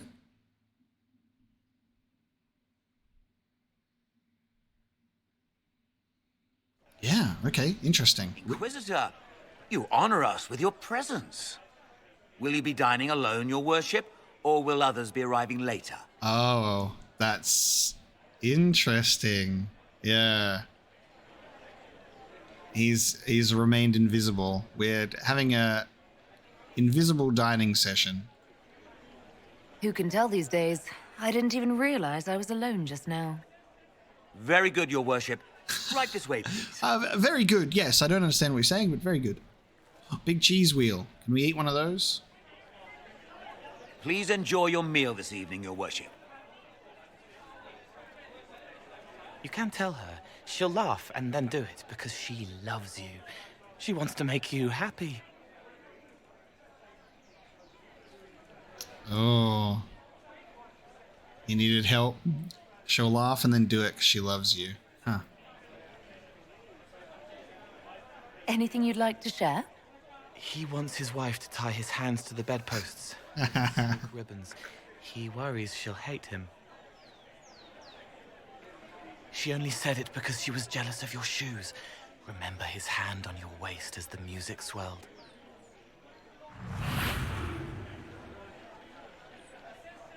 So many little hurts, even here, away from blood and battle. I wouldn't have heard them before. Now I can, thanks to you.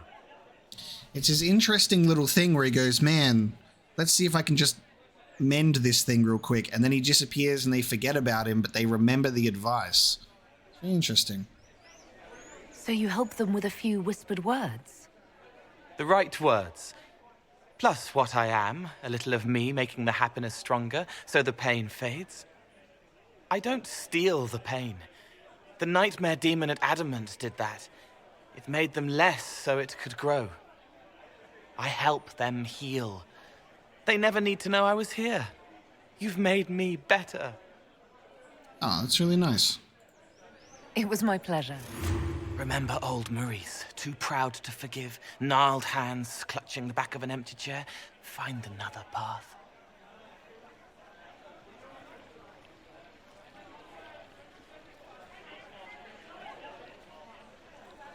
There was someone, before. He was my friend, but he didn't know what I was. When he found out, he changed. I lost him. You found out, but you didn't change. Didn't make me change. You let me be this, be more. Thank you for helping me find this again, for believing in me. You don't know what it means. That's really cool, because I'm assuming that this would be playing out very differently if he was a human, right? Because if he had become more human-like, he'd probably be sitting down and at the table with me instead of the dining alone thing. I don't know if he'd be able to really help with people as much if he was going more human. He might have like shut off that part of his brain. That's a really intriguing thing of wondering how he'd be acting with his difference of becoming more spirit or more human.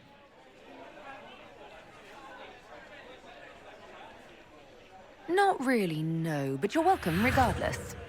You don't need to. It used to help, but it doesn't anymore. Let it go. You were scared, trying to show them you were strong. Find him. Tell him you're sorry. The woman in the red dress thinks you would look good naked. She wants someone to compliment her hat. Oh no, he's going They will never know, but I know, thanks to you. He's going too hard, too fast with everyone. There's too many nobles here with their issues. That's interesting. But he really appreciates it, and he likes that. That makes me feel more happy with the spiritual choice as well. Because he feels very happy that he has been, he's able to be who he wants to be, I think, without people being like scared of him, like when he revealed himself to us. And he was talking about Reese again, but he was happy that Reese remembers him based on those operation table reports as well. She knows they're going to kill her, can only save what's important. Precious space to remember her smile. She knows they're going to kill her, can only save what's important. Huh. I've heard about some oddities here in the keep. Was that you? Yes. Maybe. What was it? Oh my, there's so many stories that I'm hearing. Someone found a barrel full of misplaced daggers. Was that you? They were safer there. Okay. Why would I get him to stop? He's helping. Safer than on someone's belt where they could draw them in the heat of an argument? They would have been sad later. Can I assume you're responsible for the turnips that have shown up in the fireplaces? They don't smell the same raw. It's not the same raw. You needed that soldier to smell them so he could die thinking he'd gone home. He did go home. Wow. Someone is leaving peeled plums on the windowsill. It's attracting flies. Spiders need to eat. Aww. Okay, cute. And healers need something to treat infected wounds. Like spiderwebs. The plums are already dead. They don't mind helping. That's cool. I'll talk to you later. Yes. If you hear more stories, I suppose you can talk to him about it. Cole was reading Heart in Hightown. Okay, let's have a look. What else have we got around here? Will Blackwall have anything for us at this point? We can go and check. Oh, okay, all those trainers have now disappeared, hey? Your trainer is no longer here. I'm here. Okay, Nothing right now. Perhaps in a bit. I'm here. Oh, there's a copy of Heart in Hightown up there. Blackwall's been reading it too. Upstairs, when he thinks no one is looking. His view out the window. God, I don't know what I would do without this search function. Oh my god, are these old books? Oh, lord. You know what? I regret the search function now. First, a full wheel of Antivan smoked cheese, and now 3 royals worth of crushed mint. Oh, there's so much to read in here. I remember seeing someone take them. I can't recall their face. That's Cole. A note from the Skyhold kitchens. Request for supplies. 500 potatoes, 50 sacks of flour, 100 sacks of dried peas, as much as possible of salted meat. 4 to break in the new kitchen hands of willow switches. Okay. Yet another note from the kitchens. How many times do I have to say this? If it falls on the floor, it's still good to eat. 5-second rule. It always depends what the food is, right? If the food is like one that's kind of like maybe sticky, or maybe has more of like a, you know, if things are gonna attach itself to it quite easy, like you drop a buttered toast face down, you pick it up, and you can see the hair on it. You know, you're like, okay. No, that's a 5-second rule that does not exist. But if it's like a solid object, like an M&M or a Skittle, or you know, something of that nature, you know, a little bit easier to pick up off the ground, like a cookie. But if it's a banana, you're going to pick that up and you're going to go, ugh, unless the banana peel has protected it. Once again, please keep the elf out of the kitchen and check the sugar daily to make sure it's still sugar and not salt. Bitten beneath this.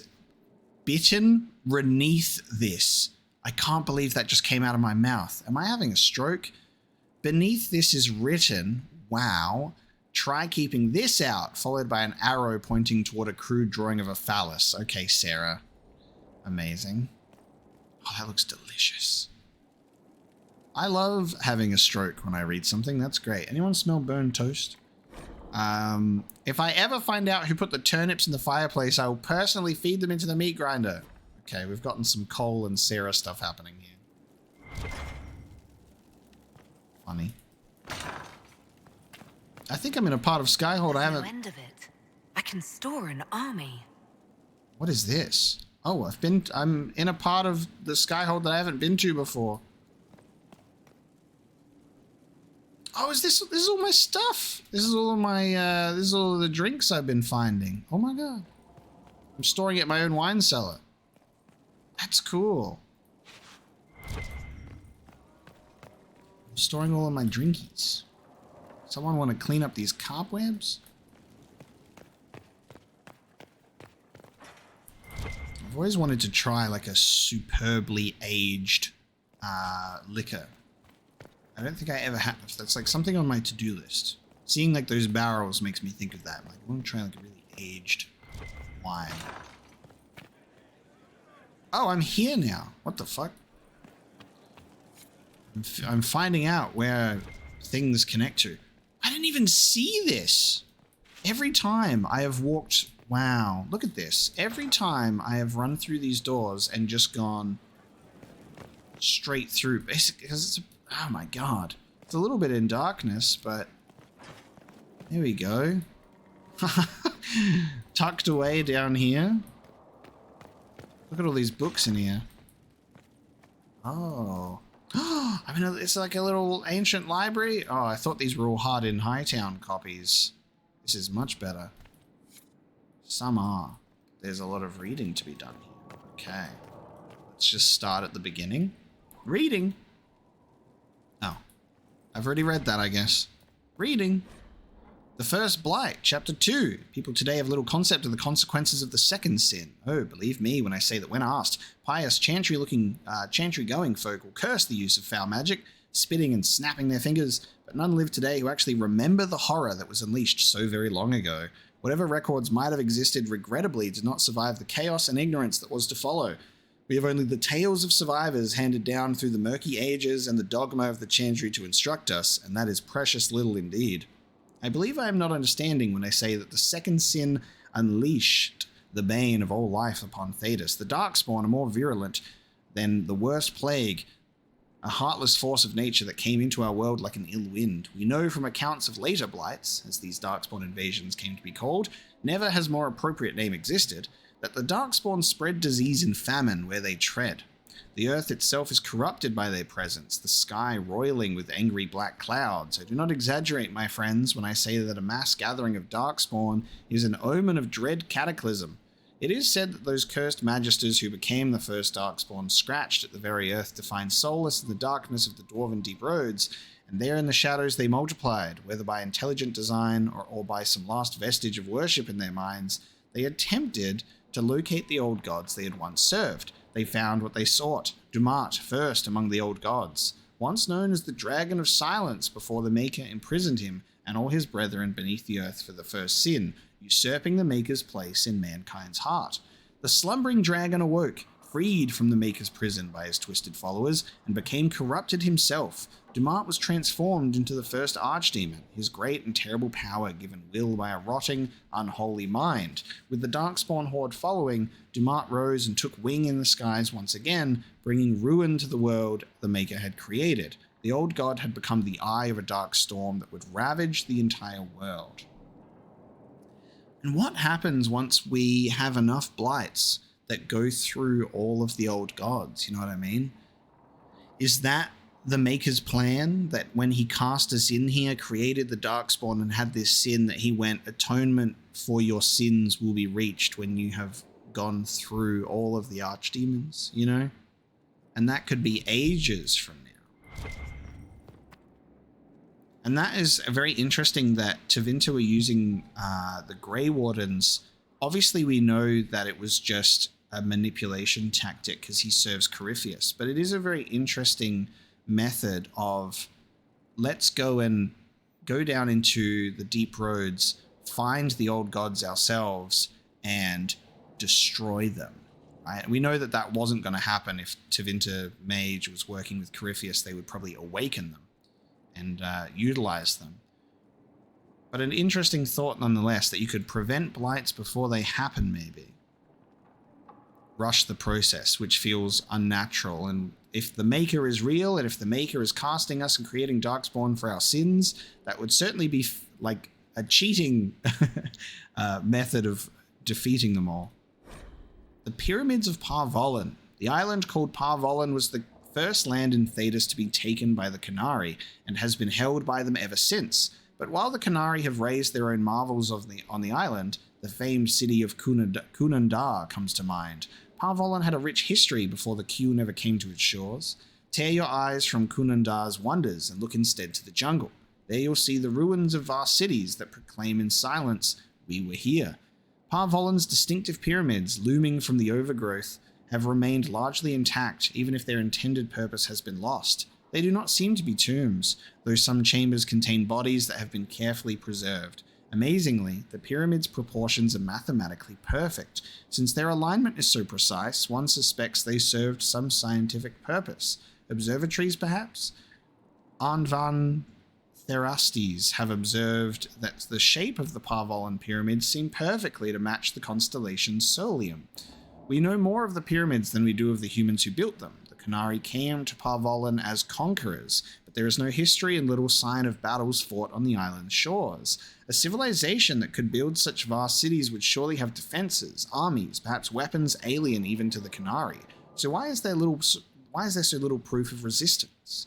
One answer may lie in what remains of their temples. Beneath the leaves and vines covering the walls, you can still make out the stylized carvings that adorn them. The paint has long since flaked away, but the silhouettes are clear. Intricate sea creatures, shipwrights, musicians, archers, and kings. Here and there, odd figures are depicted, tall, horned, always in a position of authority and respect. What were these horned figures to the ancients of Parvolan? Priests? Ritualistically crowned? Heroes? Gods, perhaps? We may never know the truth, but when the Qunari arrived from the sea, horned and carrying the word of the Qun, perhaps instead of conquerors, the people of Parvolan saw an old legend returning to them. This is all supposition. The humans of Parvolan are Qunari now, their ancient civilization discarded like a child's toy. Yet the pyramids remain, along with the old cities, the island itself. One day, greater scholars may hear of what they have to say. Wow, that's really interesting. I think what we're witnessing here is obviously like a story that we don't really have clear information on, but there was a civilization that, has fell to the, to the Qun, to the indoctrination, and have become part of that society. Maybe because they had like messengers or people that were sent out before that kind of were like, look at us, we're fancy pants gods with our higher power and technology. And they sort of were seen as figures of worship to this previous society. And then they're like, all right, we're going to bring our people in now. We're going to move in. Look at all of these fancy aliens.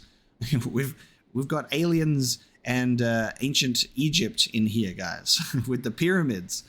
I want to see this stuff so bad for myself. This would be really interesting. As a spin-off Dragon Age game where you play as a Qunari in Qunari society, maybe? And you could get some direct history on it yourself. That could be a great way to have the playable character of a Qunari come into play. And it still blows my mind, right? That it's been almost 10 years since a Dragon Age game has come out. And I know that BioWare has been in a very precarious situation recently with, you know, having Mass Effect Andromeda be not what they expected it to be when it came out, and the situation of Anthem as well also being pretty bad. So Andromeda and Anthem both being like 2 strikes against BioWare's name has put them in this situation where they're in the kitchen, they're cooking. They're cooking Mass Effect and Dragon Age 4 right now. And the really interesting thing to think about is I think this is something that game dev is struggling with a lot lately, is over time with the improvement of graphics and engine demands and actually building the game to look a certain standard now, it's a lot harder and more resource heavy than it was back in the day when graphics were still at the forefront of a lot of things, but it was easier back then because it wasn't super highly detailed and realistic, that the focus could still be on supporting the story and the writing to really be the supports for the game, because they're like, the story and the character development is so good that like you overlook certain graphical, you know, inconsistencies, or, you know, it not being perfect or super realistic, you know. And obviously the graphics have gotten better and better with each and every game that comes out, especially as you can see over the time with Dragon Age. Even if there are certain things in Inquisition that don't feel as so tightly polished as they do in Origins. Certain like animations feel really strange and stuff in this game. But it's interesting to note that seemingly 50 positions, I think it's 50 positions at BioWare, they just got let go. I saw that article officially posted by BioWare, as they still reassure us that they're hard at work on Dreadwolf and Mass Effect and everything. But then, like, they're also like, we're going to let go people that were like inherently important in Dragon Age since the very beginning, and that is a little bit concerning. But also, I guess you can think of it from that perspective that Dragon Age, or even BioWare in general, probably in a little bit of uncomfortable situations at the moment with the fact that they've had 2 games come out that haven't done very well. And so I can understand maybe that EA have kind of looked at them and go, we need to tighten their ship up a bit because you guys are being a big money sink right now. So I can understand the intense amount of pressure on them with Dragon Age and Mass Effect right now must be insane. Insanely massive. And I guess that might explain why BioWare also moved on from the Old Republic game. It's being supported by someone else now. I think they're outsourcing it. So they'll probably be taking those BioWare people on the Old Republic and putting them to work on other things. But it's probably a conversation for another day in a different setting. But just thinking about the fact that it, you know, an insurmountable challenge for them to make a new Dragon Age or a Mass Effect, thinking about the fact that it has to take into consideration all of the branching choices and pathways and characters of the previous games, with presumably a new protagonist with how the Dragon Age has gone so far. 3 games with 3 different protagonists. That'll probably be another one, while also figuring out, you know, the story through Dragon Age Keep of like what we've done is kind of pretty crazy to keep track of. So I don't envy them because they've got their work cut out for them.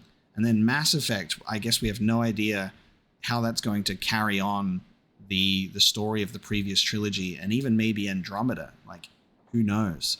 I just hope that this is the beginning of BioWare like coming back and winning back people's hearts, because it seems that there was this era of BioWare that people romanticize and get nostalgic for, and then they think about, you know, recent BioWare stuff, because I hear a lot of opinions. You know, people were not happy about Andromeda.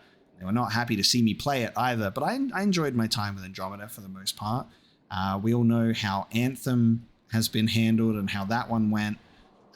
So I can understand that people are going to be quite hesitant.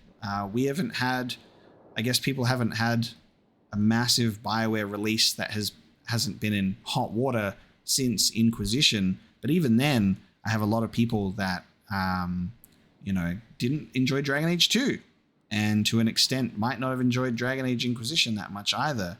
So it's kind of tough. People have Origins as their favorite Dragon Age a lot of the time, and then the Mass Effect trilogy even had controversy with the Mass Effect 3 ending. So it's just like wherever there is BioWare, there is controversy of opinion.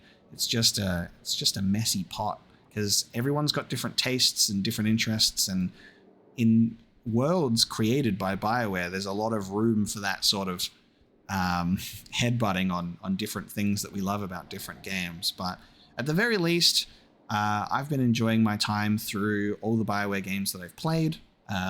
And if there are things that I don't like or things that I don't find as enjoyable, I'm honest about voicing those. But I'm still super excited for the future, and I think it'll be a really momentous moment on the channel for us to be playing a new BioWare game together. Because so far I'm making my way through BioWare's backlog, but there will come a time where Dragon Age and Mass Effect will be brand new games, and I'll be able to play them alongside you, and I think that'll be pretty historic for the channel, and I'm excited. I'm looking forward to that. And I have rambled for long enough, so I'll now keep reading.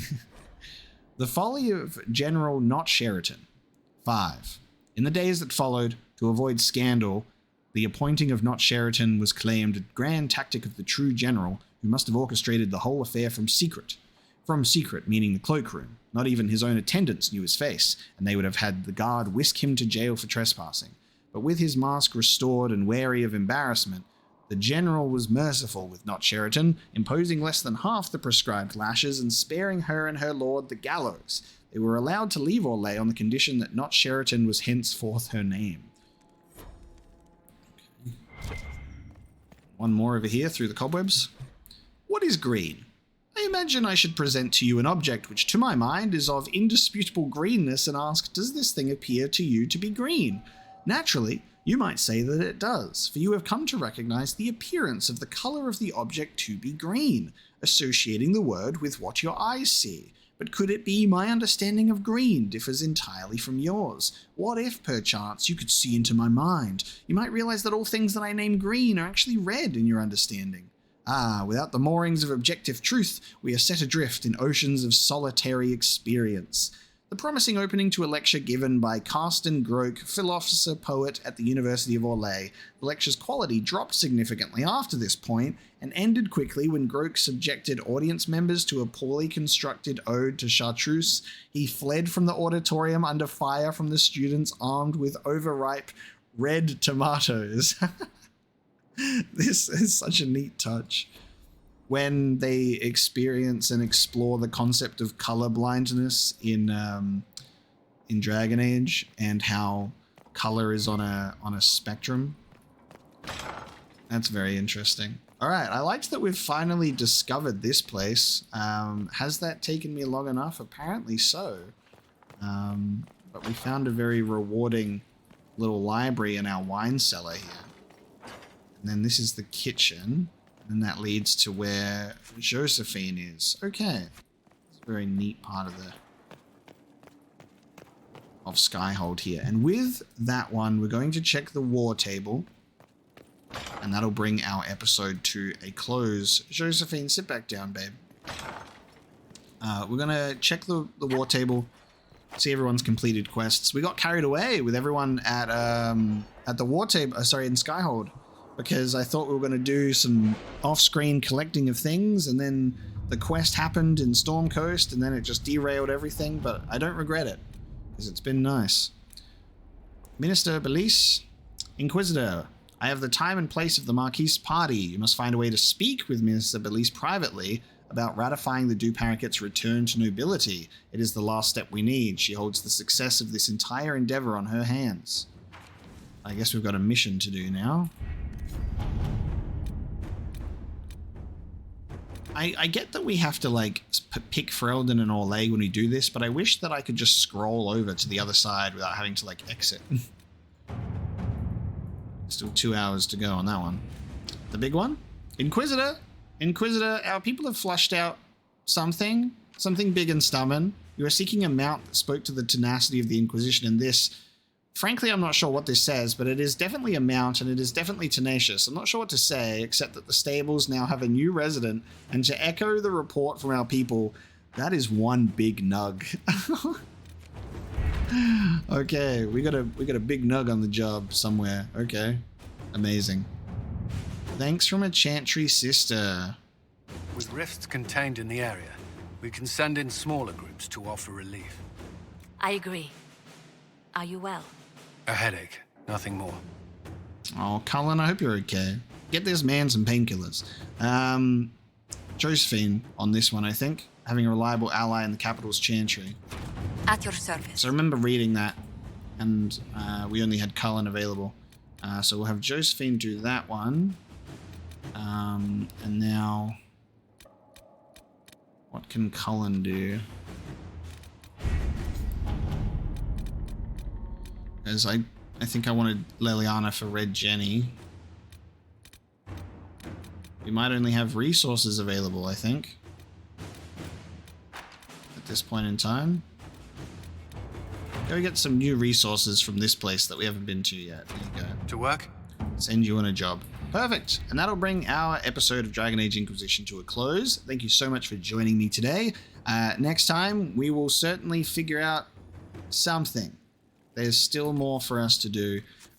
We will check this big nug at the start of next episode as well. A Greater Mountain Nugalope, or Death Nug.